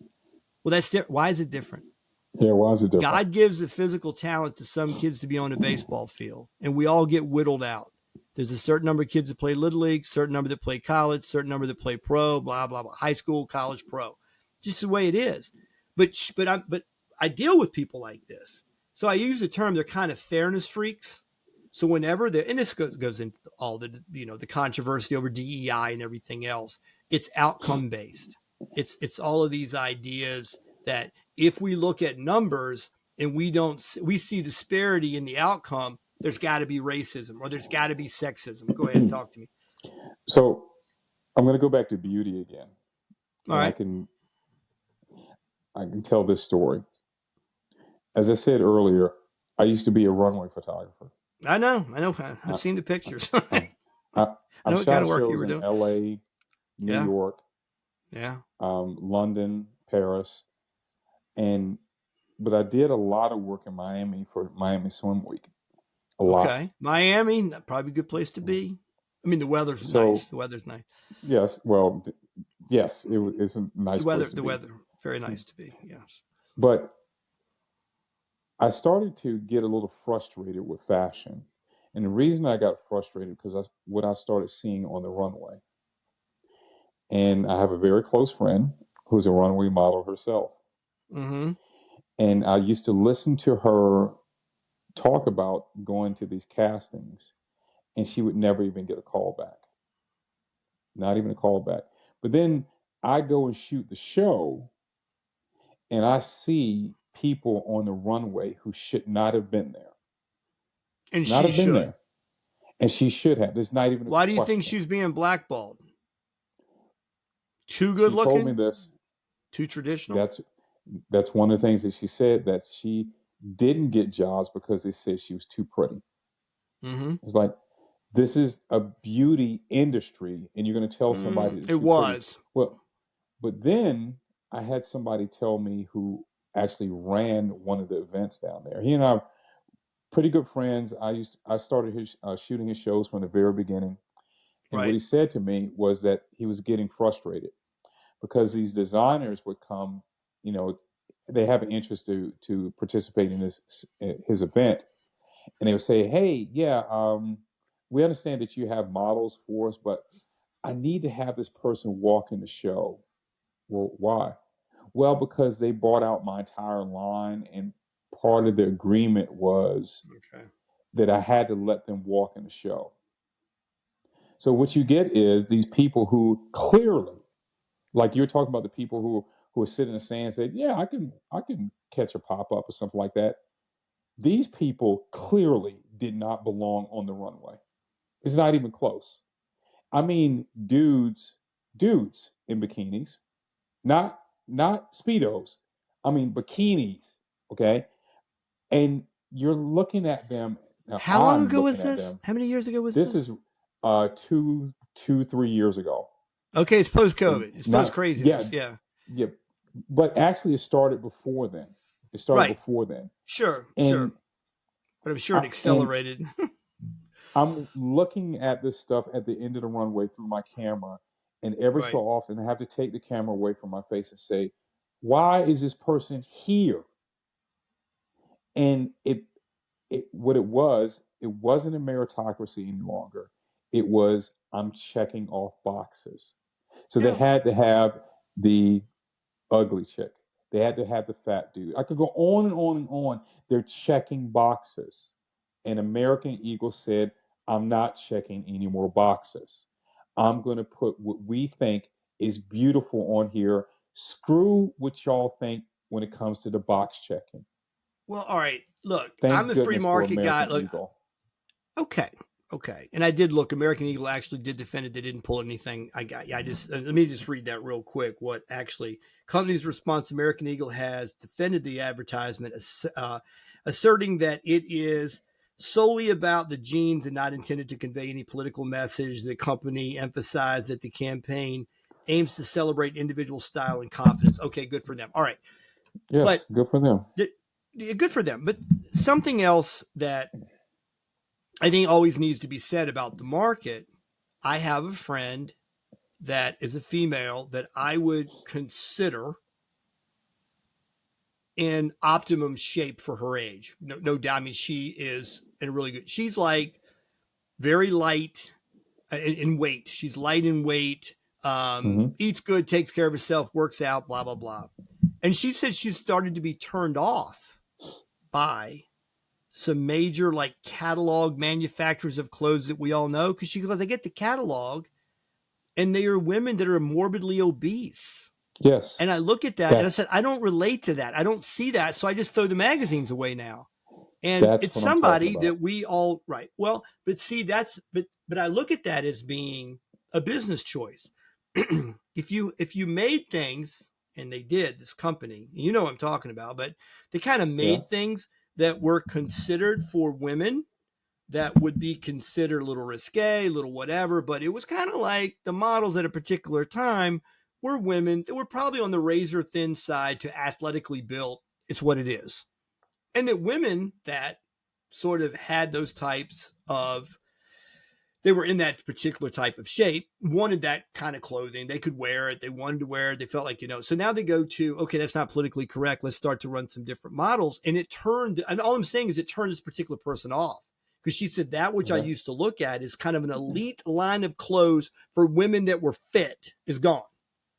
So now they're pushing something else. So so I'm saying is an overall net effect in a free market is you just lost some customers. Now maybe you gained a ton of women of a different body type, maybe you gained something. But you always get into the why you did it. If you did it to gain some kind of, the social credit score, you're trying to get your social credit score up. Okay, maybe there's something in that too. I just think that people should be able to free to make whatever choice they want. But if they go down a path, they begin to advertise a line of clothes that are offensive to some people that they once served, they lost customers. And if you lose customers, you pay a price. Yeah. I hear what you're saying, man. But what that invariably does is it takes away the incentive to take care of yourself. Oh, I don't question that at all. No, I don't. No, if you're saying that some line of clothing or even some medical doctors like, hey, baby, be as heavy as you want to be. Go ahead and eat that extra cake, do whatever. And you're talking about long-term, but everybody's a human being is in charge of themselves. And Yes. if you don't have enough information to sort of make the conclusion that being in better shape or being more fit is going to help my long-term prospects for health and all the rest, if you can't see that from just kind of what we all know in life, then you're sort of lost, and you're going to suffer the consequences of the health concerns. I mean, I just don't want regulation of it though. Again, there's always a market opening. If you want to come out with a line of clothes tomorrow and it's for women, size 0, knock yourself out. Okay. Have you ever heard of the channel Abba and Preach on YouTube? 2 black guys from Canada. Man, they're fairly popular too. They have over 2 million subscribers. So I'm watching Abba and Preach. This is probably 2 years ago. I'm watching them, and they're talking about fitness and how people really don't care. And they're like, yeah, there was this person at this fashion show, and I can't believe this person was on the. Why were they on the runway? They were morbidly obese and so on and so forth. And they show a picture. I look at the picture, and I'm like, holy shit, that's my picture. That was a picture I took at this series of fashion shows in New York. I mean, in Miami at a swimwear show. And I remember taking the picture saying to myself, why is this person on the runway? I remember saying that to myself. And then they found the picture and they were saying the exact same thing. Now, I just sent you a picture. Please explain to me, why is it that that person can't get a callback? This is the one that can't get the callback?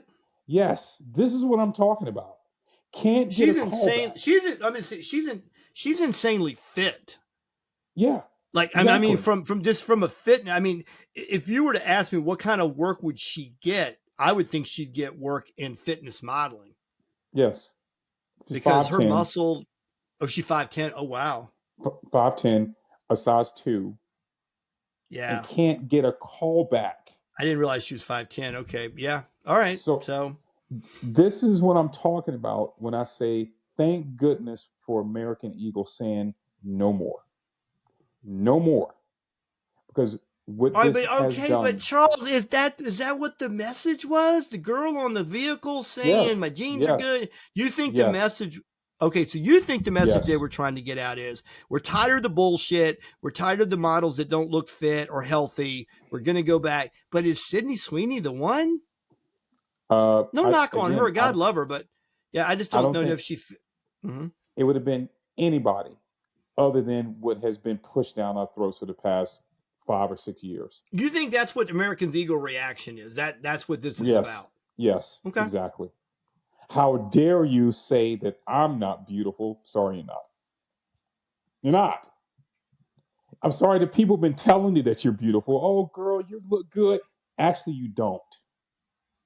And American Eagle just said, we're not playing the game any longer. That's why they're pissed.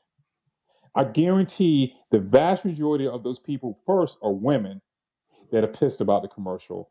And 2, nobody fucking wants them. And they're mad.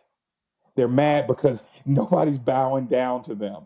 Sorry, those days are over. We're not accepting that any longer. And average Sydney Sweeney makes you look horrible because you do. And they're going to take it out on American Eagle. So many layers to all this. Like, okay. All right. So I got into a discussion today with that same female that I was telling you about earlier, that I'm kind of arguing about this. And I said that Anna Nicole Smith broke a mold or two. Did you not think? Yes, she's very tall, she was big girl. Yeah, she was beautiful. I thought she was beautiful. Marilyn Monroe-esque. Yes. Yeah. And Jane Mansfield kind of thing. Yep. Yeah. But when she was in her prime there of modeling for Guess Jeans, man, she was the thing, man. When you opened up the magazines, Claudia Schiffer had a run like that too. Remember? Yeah. Yeah. And those were, now Claudia Schiffer was a different body type, but a big girl. So, kind of. True. Yeah. Buxom, right? Okay. Oh, she's curvy. Hell yeah. Curvy. Okay, go with that. Yeah. So, but that was kind of for God's sake, in the 60s, Twiggy was huge. The British model, and she's like 100, she's like what, 72 pounds? That was a thing, though. This is the issue.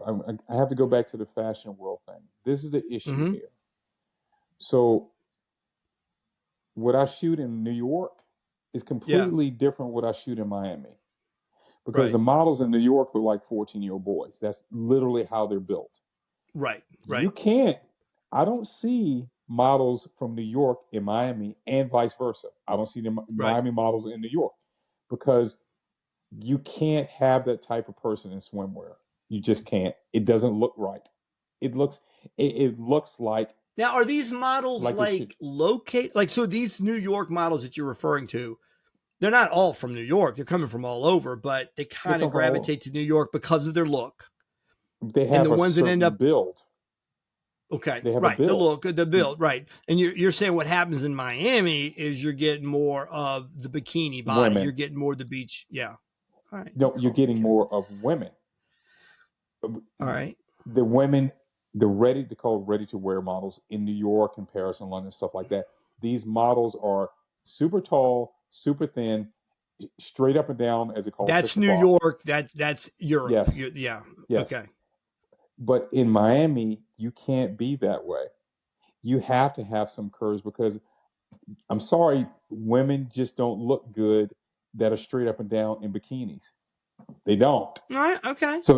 So they're not there.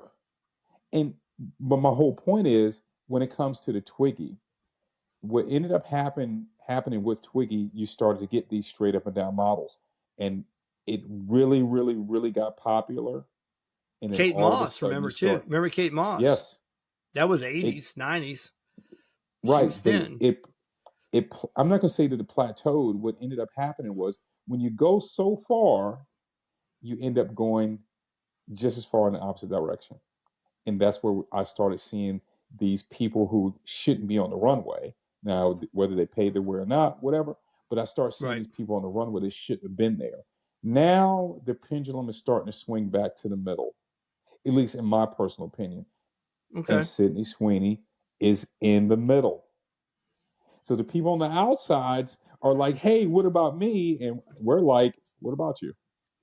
You had your time. You just did. All right.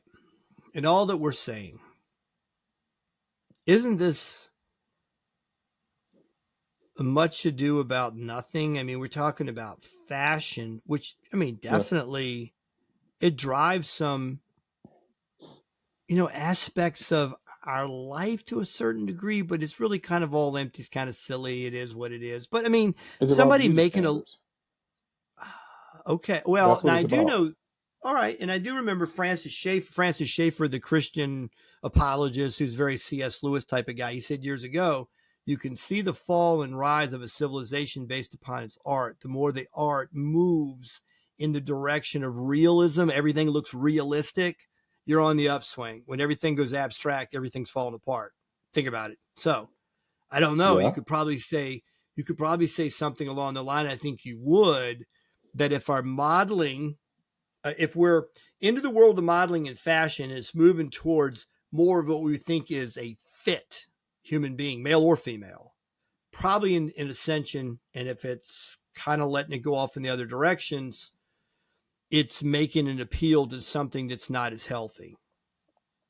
True. But let it happen. Yeah. Let it play it. Let it play itself out.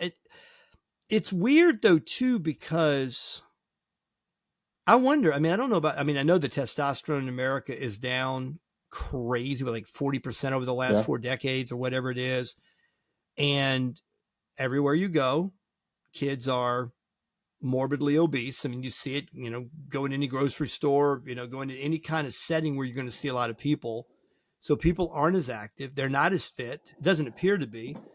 I don't know what the gyms are. Go ahead, talk to me. What are you going to say about that? Okay, I was going to just talk about the gyms. I think there are more gyms in the United States than there's ever been per. I wondered that too. Yeah, I'm sure that there are. Okay, but I wanted to say this too.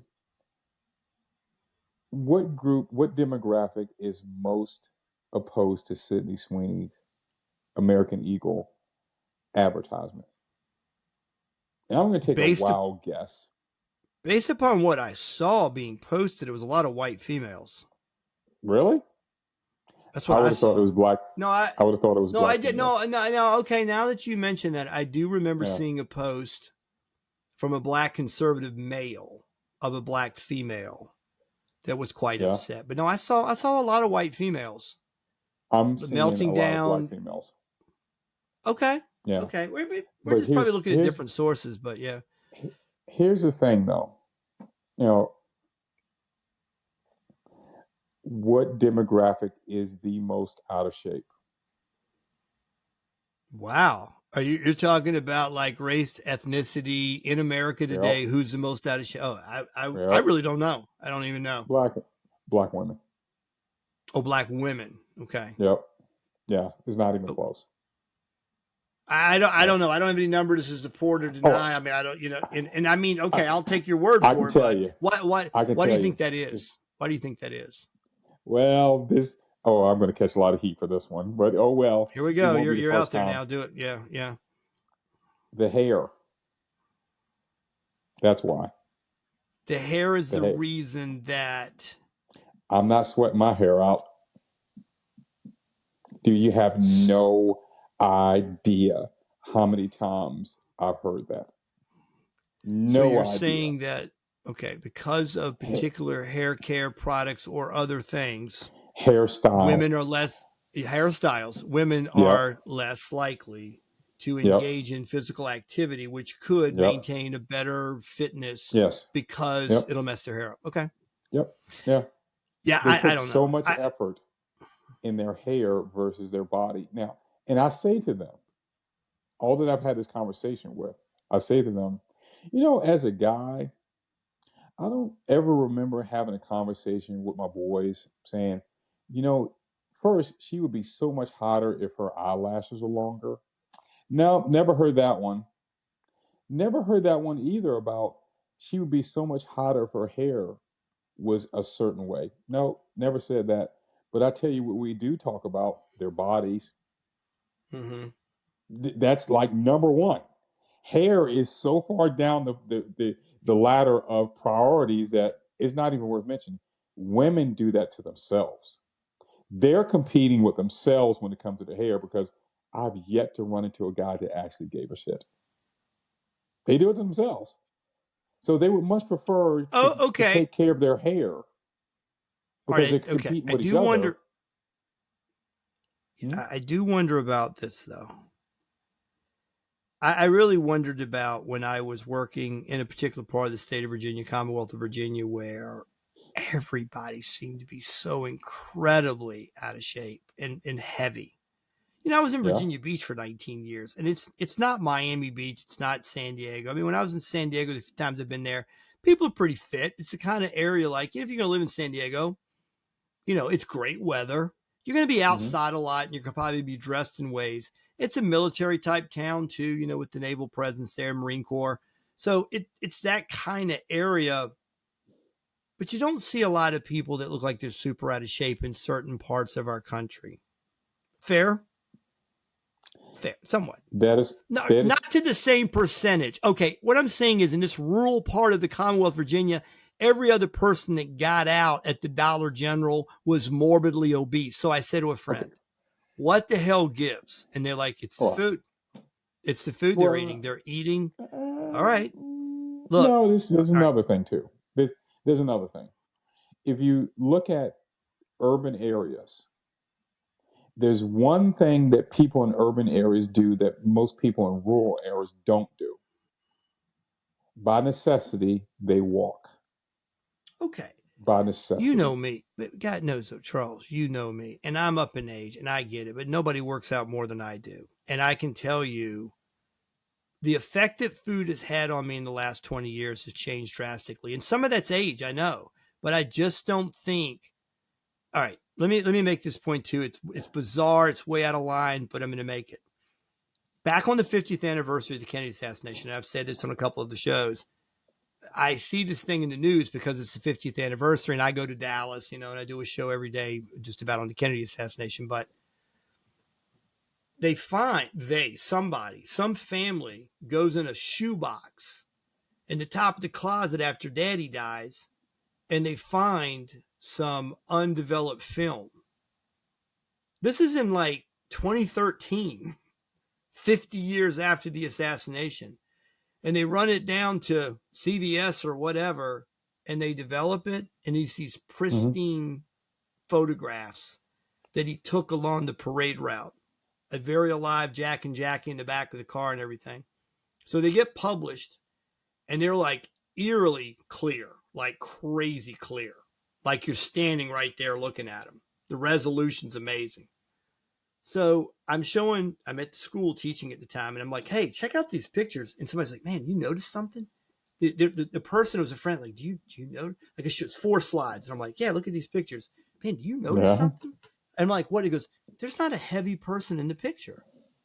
There wasn't one. And I looked, and it was crowds of people down the street in Dallas where Kennedy, it's 1963, November 22, and not a heavy person is in the picture. And then I thought, now, it's true that the life expectancy for a man was 65, I guess, and a woman was 68, pushing 70 maybe. And everybody died of heart disease and heart attacks or, and lung cancer from smoking cigarettes. And, that's, I used to hear women laugh about the way I used to stay with that bikini body. I mean, I remember girls in the 80s, like lots of Diet Pepsis and to smoke cigarettes, like a smokestack. I just keep smoking because I'm not putting on any weight. And that was kind of the approach. So people may have looked more fit. They weighed less, and also, and I know you're a world traveler. You know this. I had a friend goes to Europe, does the whole bounce around. He goes to Germany, goes to France, bounces all around. Said, I ate more food than I've ever eaten in my life, lost 14 pounds. Yes, that happens. Yeah, it's happened to me. 14 pounds. Yeah. So the food's different. Food's just different. Yeah. It's clean. It's different. It's not the additives. So what I'm saying is in defense of where Americans have gone really in some aspects of their fitness. And I also think it has to do with the testosterone as well. They're saying it's the additives in the food, it's the plastics, whatever. But America's less healthy. This is the whole Bobby Kennedy Jr. was going after. But go ahead. Right. I agree with you. But there's still that difference between being active by default and not active at all, solely based on your geography. It's not like the food in New York City or DC or Philadelphia. I could go on and on and on, is any different than the food that's in Lynchburg or Rocky Mount.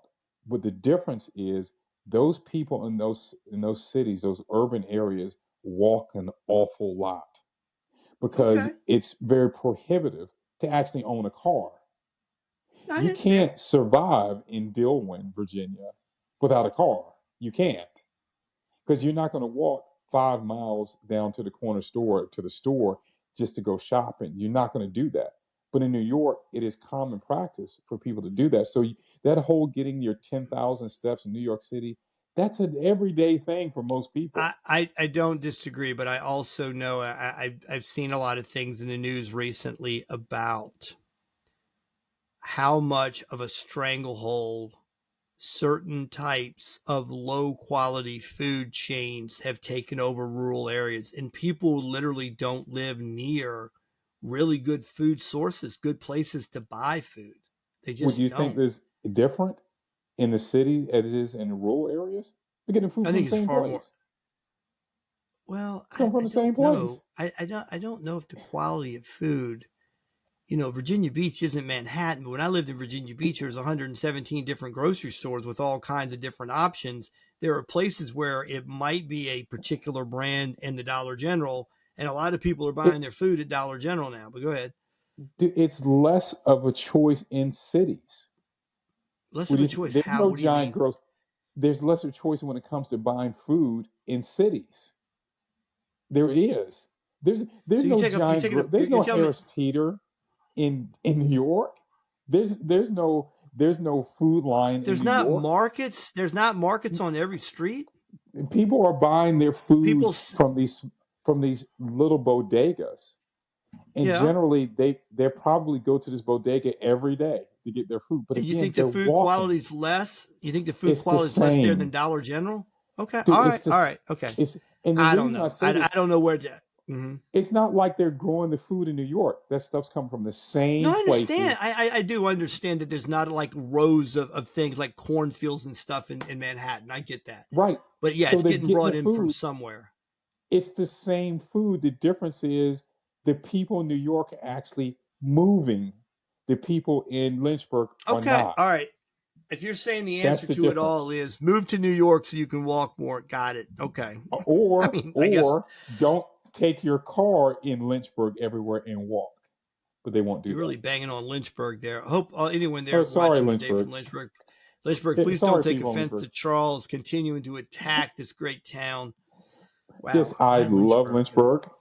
I love Lynchburg. My It's a dad, very my dad nice. grew up near, very close to that. Yeah, It's a it's now very that's a nice hilly place. town. It's a city of seven hills or whatever. So you could get Yes, a lot that of is good walking true. in Lynchburg.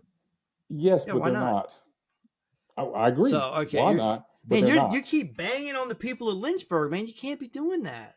You're saying they're Well, not getting out, they're not walking enough, man. the further you get away from areas who have a lot of mass transit, Yeah. that you tend to see people getting larger because they spend more time in their cars.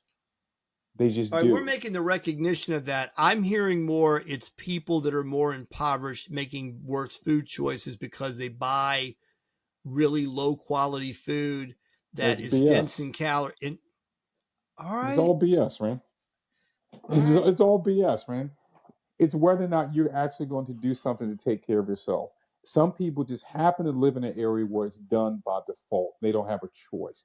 You know what? I gotta Do walk you think what that fast 5 food is a good blocks. choice? Do you I think can fast food's a understand. really good choice to live off of? No, Do I you think don't, there's but some I can people in understand. some do you think there's some people in certain areas of our country that are more prone to live off of fast food? Well, is it prohibited in other places? No, it's not Yeah, but prohibited in other places. So I'm it's, sorry. it's not what I'm I'm talking about. It's going. not what I'm talking I about. understand what you're saying, but I'm going with I'm their not making people. excuses for anybody's behavior. I'm not making excuses. I'm saying there's explanations sometimes for things. Yes. And the Yeah, and the explanation may be explanation is they're not Poor moving. habits. All They're not right. I moving. got you. It's a They're going mobility from thing. their I think car. They're going from their car to their house. From their car, they're sitting in the drive-through at McDonald's or whatever. The thing is, you have to move your body. If you yeah, but I do don't think move there's your studies that would body, suggest the stuff that I've researched through the years say that what you put in when it comes to you being closer to an ideal weight and at a lower threshold of fat composition in your body, it has far more to do with what you take in than how much you work out. Not that working out doesn't make a difference, no, but I if agree you with you. eat poorly, it's too much to overcome. And I'm just saying, I think a lot of people eat poorly. Maybe it's because they live in impoverished areas. Maybe they're just ill trained. Maybe they're lazy. Maybe it's a lot of things involved.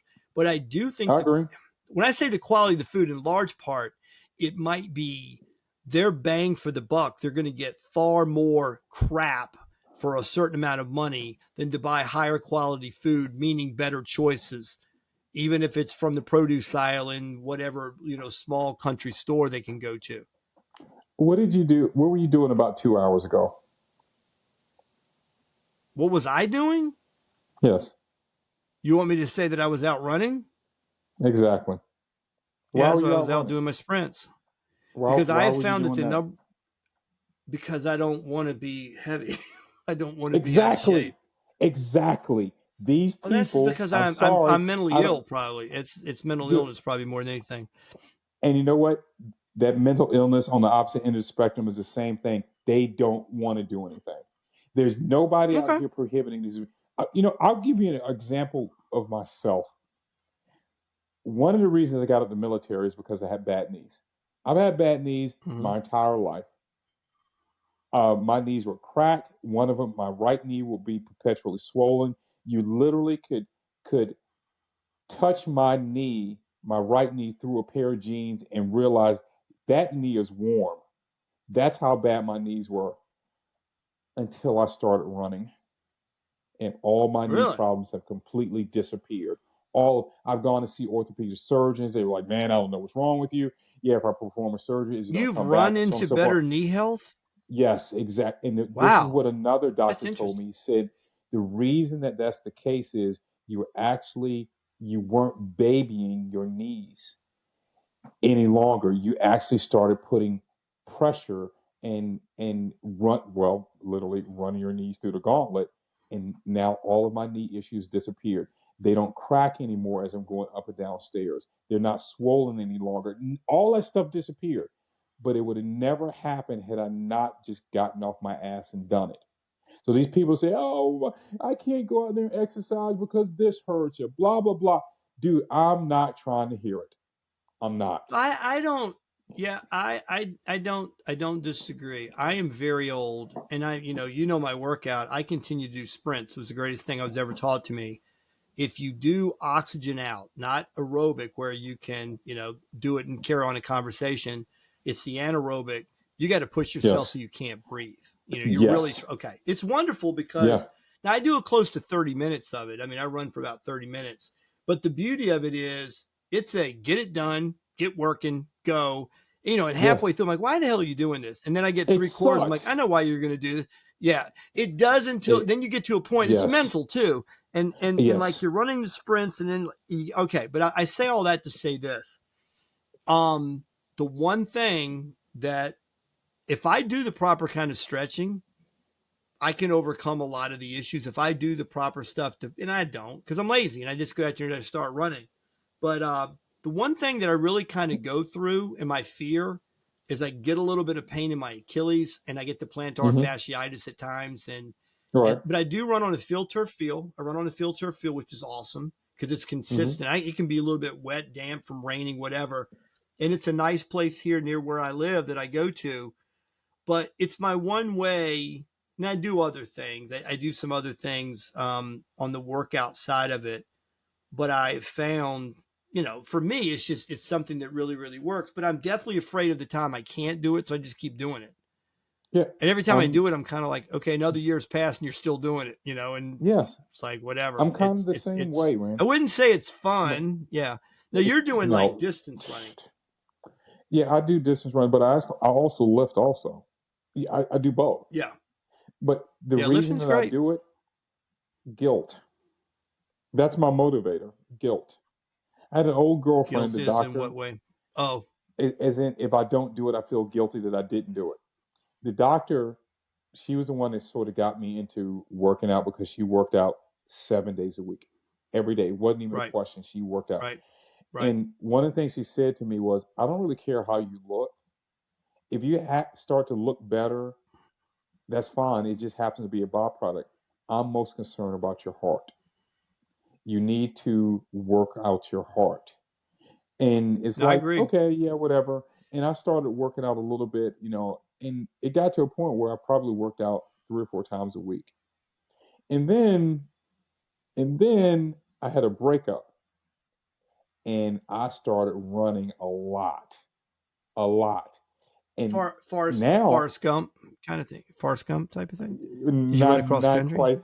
No, I didn't run across country, but sometimes it feels Wasn't like that it. over Jenny? But Was that no? Is it no? He was when he lost his. Okay, go ahead. What so was he? What was the driving force when he ran across the country? Was it Jenny? Was it? I think it was What Jenny. got him running Yeah, across? I think it he was got out of the Jenny. military. Okay, all right. Yes. So yeah, I started running, and it was just a case of, okay, this sucks. Running does suck. I don't like doing it. People think that I like doing it. No, I hate it. I'm dreading right now that when I get up in the morning, I have to go run. Notice I didn't say I'm going to go run. I have to go run.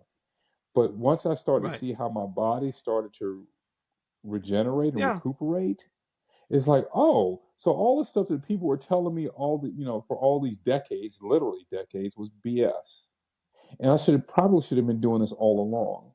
I'm in better shape than I've ever been, even when I was in the military, as being 53 years old.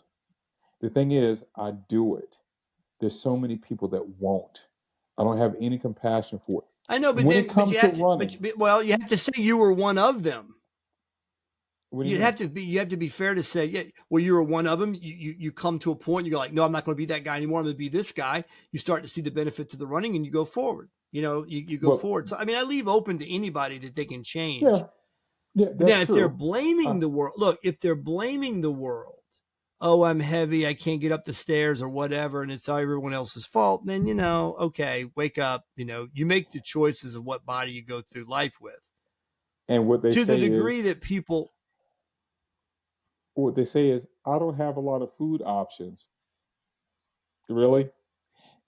It's all in what you put into your body. Yeah, but see, that gets back into my radical free market. Yeah, I got it. Again, I don't care the excuses that people make because they have to live with the consequences. If you're at odds with your own, so when we talk about the sprint stuff, first time I ever did this, that I started, and for anybody listening, for whatever it's worth, I mean, if you're of a certain age, I was out there with my buddy Tom House. And I was in California, and I said, I'm feeling kind of sloppy. Just kind of feel kind of sloppy. Nothing seems to change. And he goes, you want to change? I said, you really want to change? And I'm like, yeah, I want to change. And he goes, this is over 15 years ago.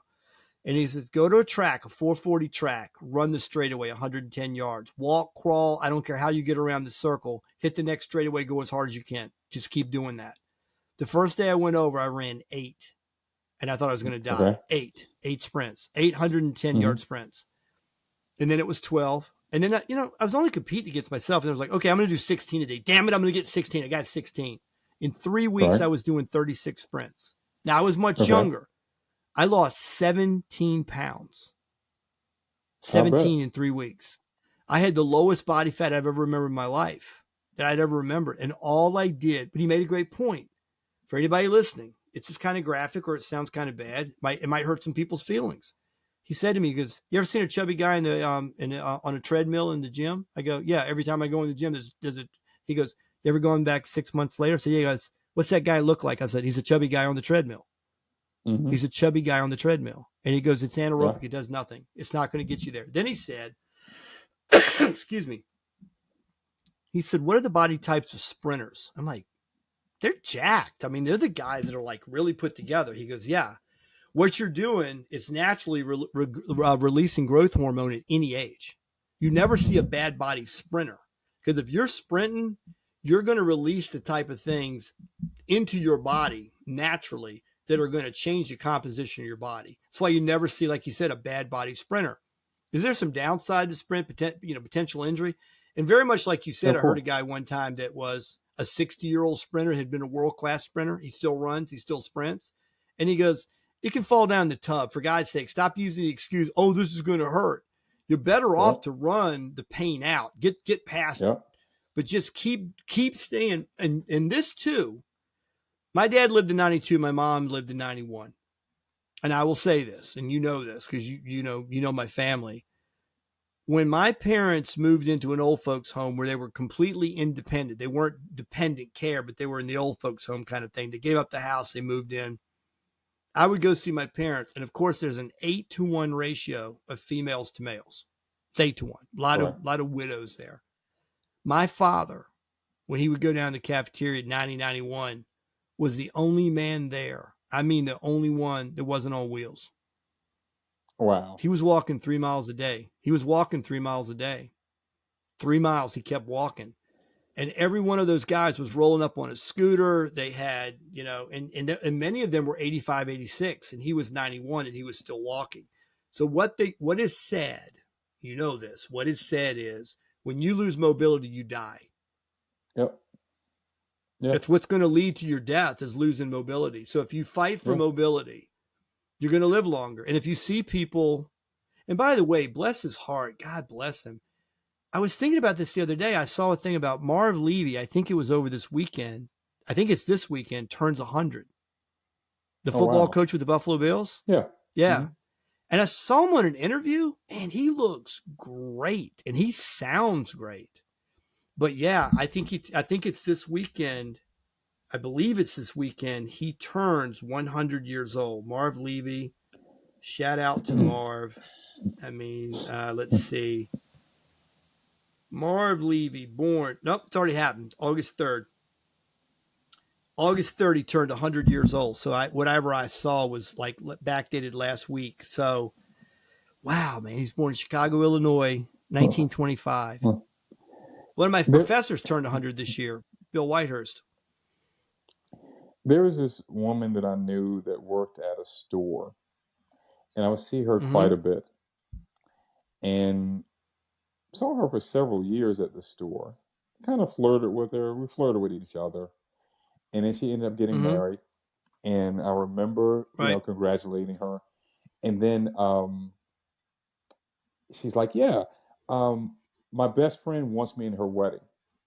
And I went and got fitted for the dress and everything. And I'm like, okay, cool. And then about another month later, she's like, oh, just found out I'm pregnant. I'm like, oh, okay. That's pretty cool. And so there's a thing that she walked 3 to 4 miles a day. Even when she was pregnant, she walked 3 to 4 miles a day. And then come to find out, she probably lost the weight fast. The wedding was, I think she said 3 weeks after her due date. And she got into that dress that she had fitted before she even knew she was pregnant. Why? Because she always maintained her activity. Always. She was always active. This is the thing. If you stop, you die. And how many people, I'm sure you heard the stories of the guys in the army that retired the military. The life expectancy of a sergeant major retiring out of the army is very short. Very, very short. These guys, at least when I was in, these guys were dying within 6-7 years after getting out.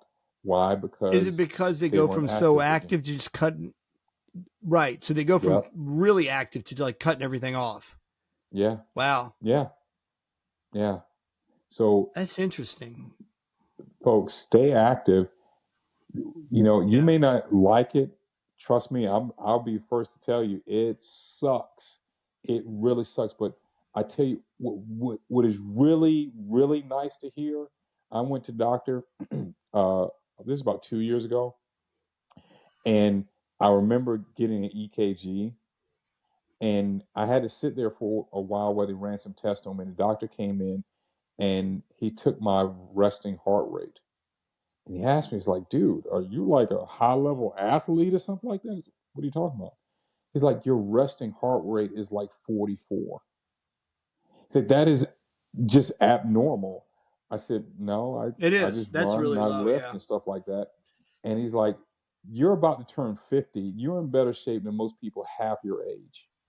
You're doing very well. I said, well, thanks. I appreciate it. The thing is, that's what I like hearing.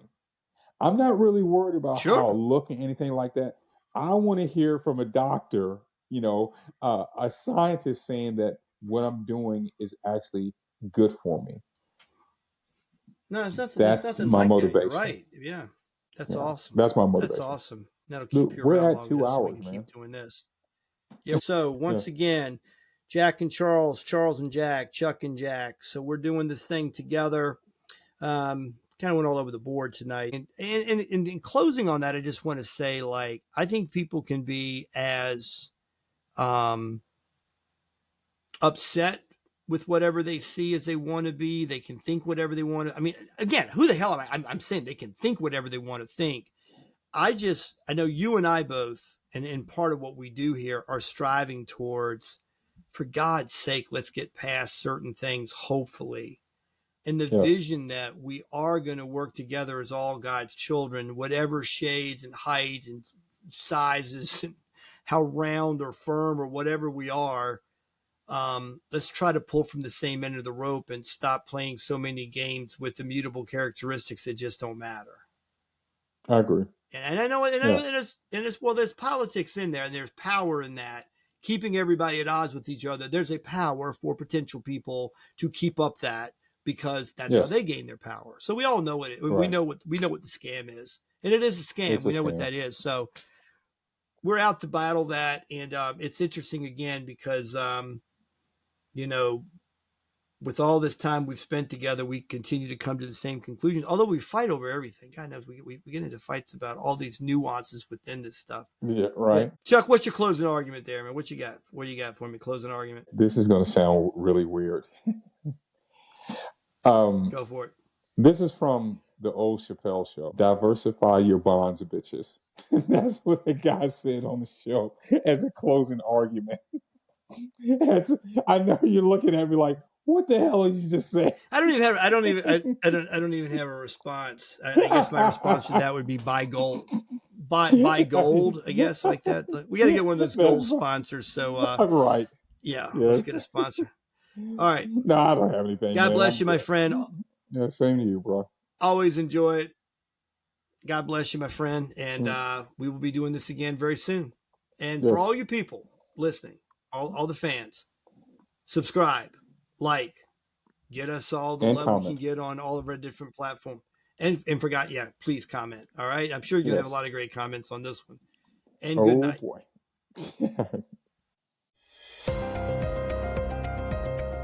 Thanks for tuning in. If you like the show, subscribe and hit your notification button to get an update when we post another episode. See you soon.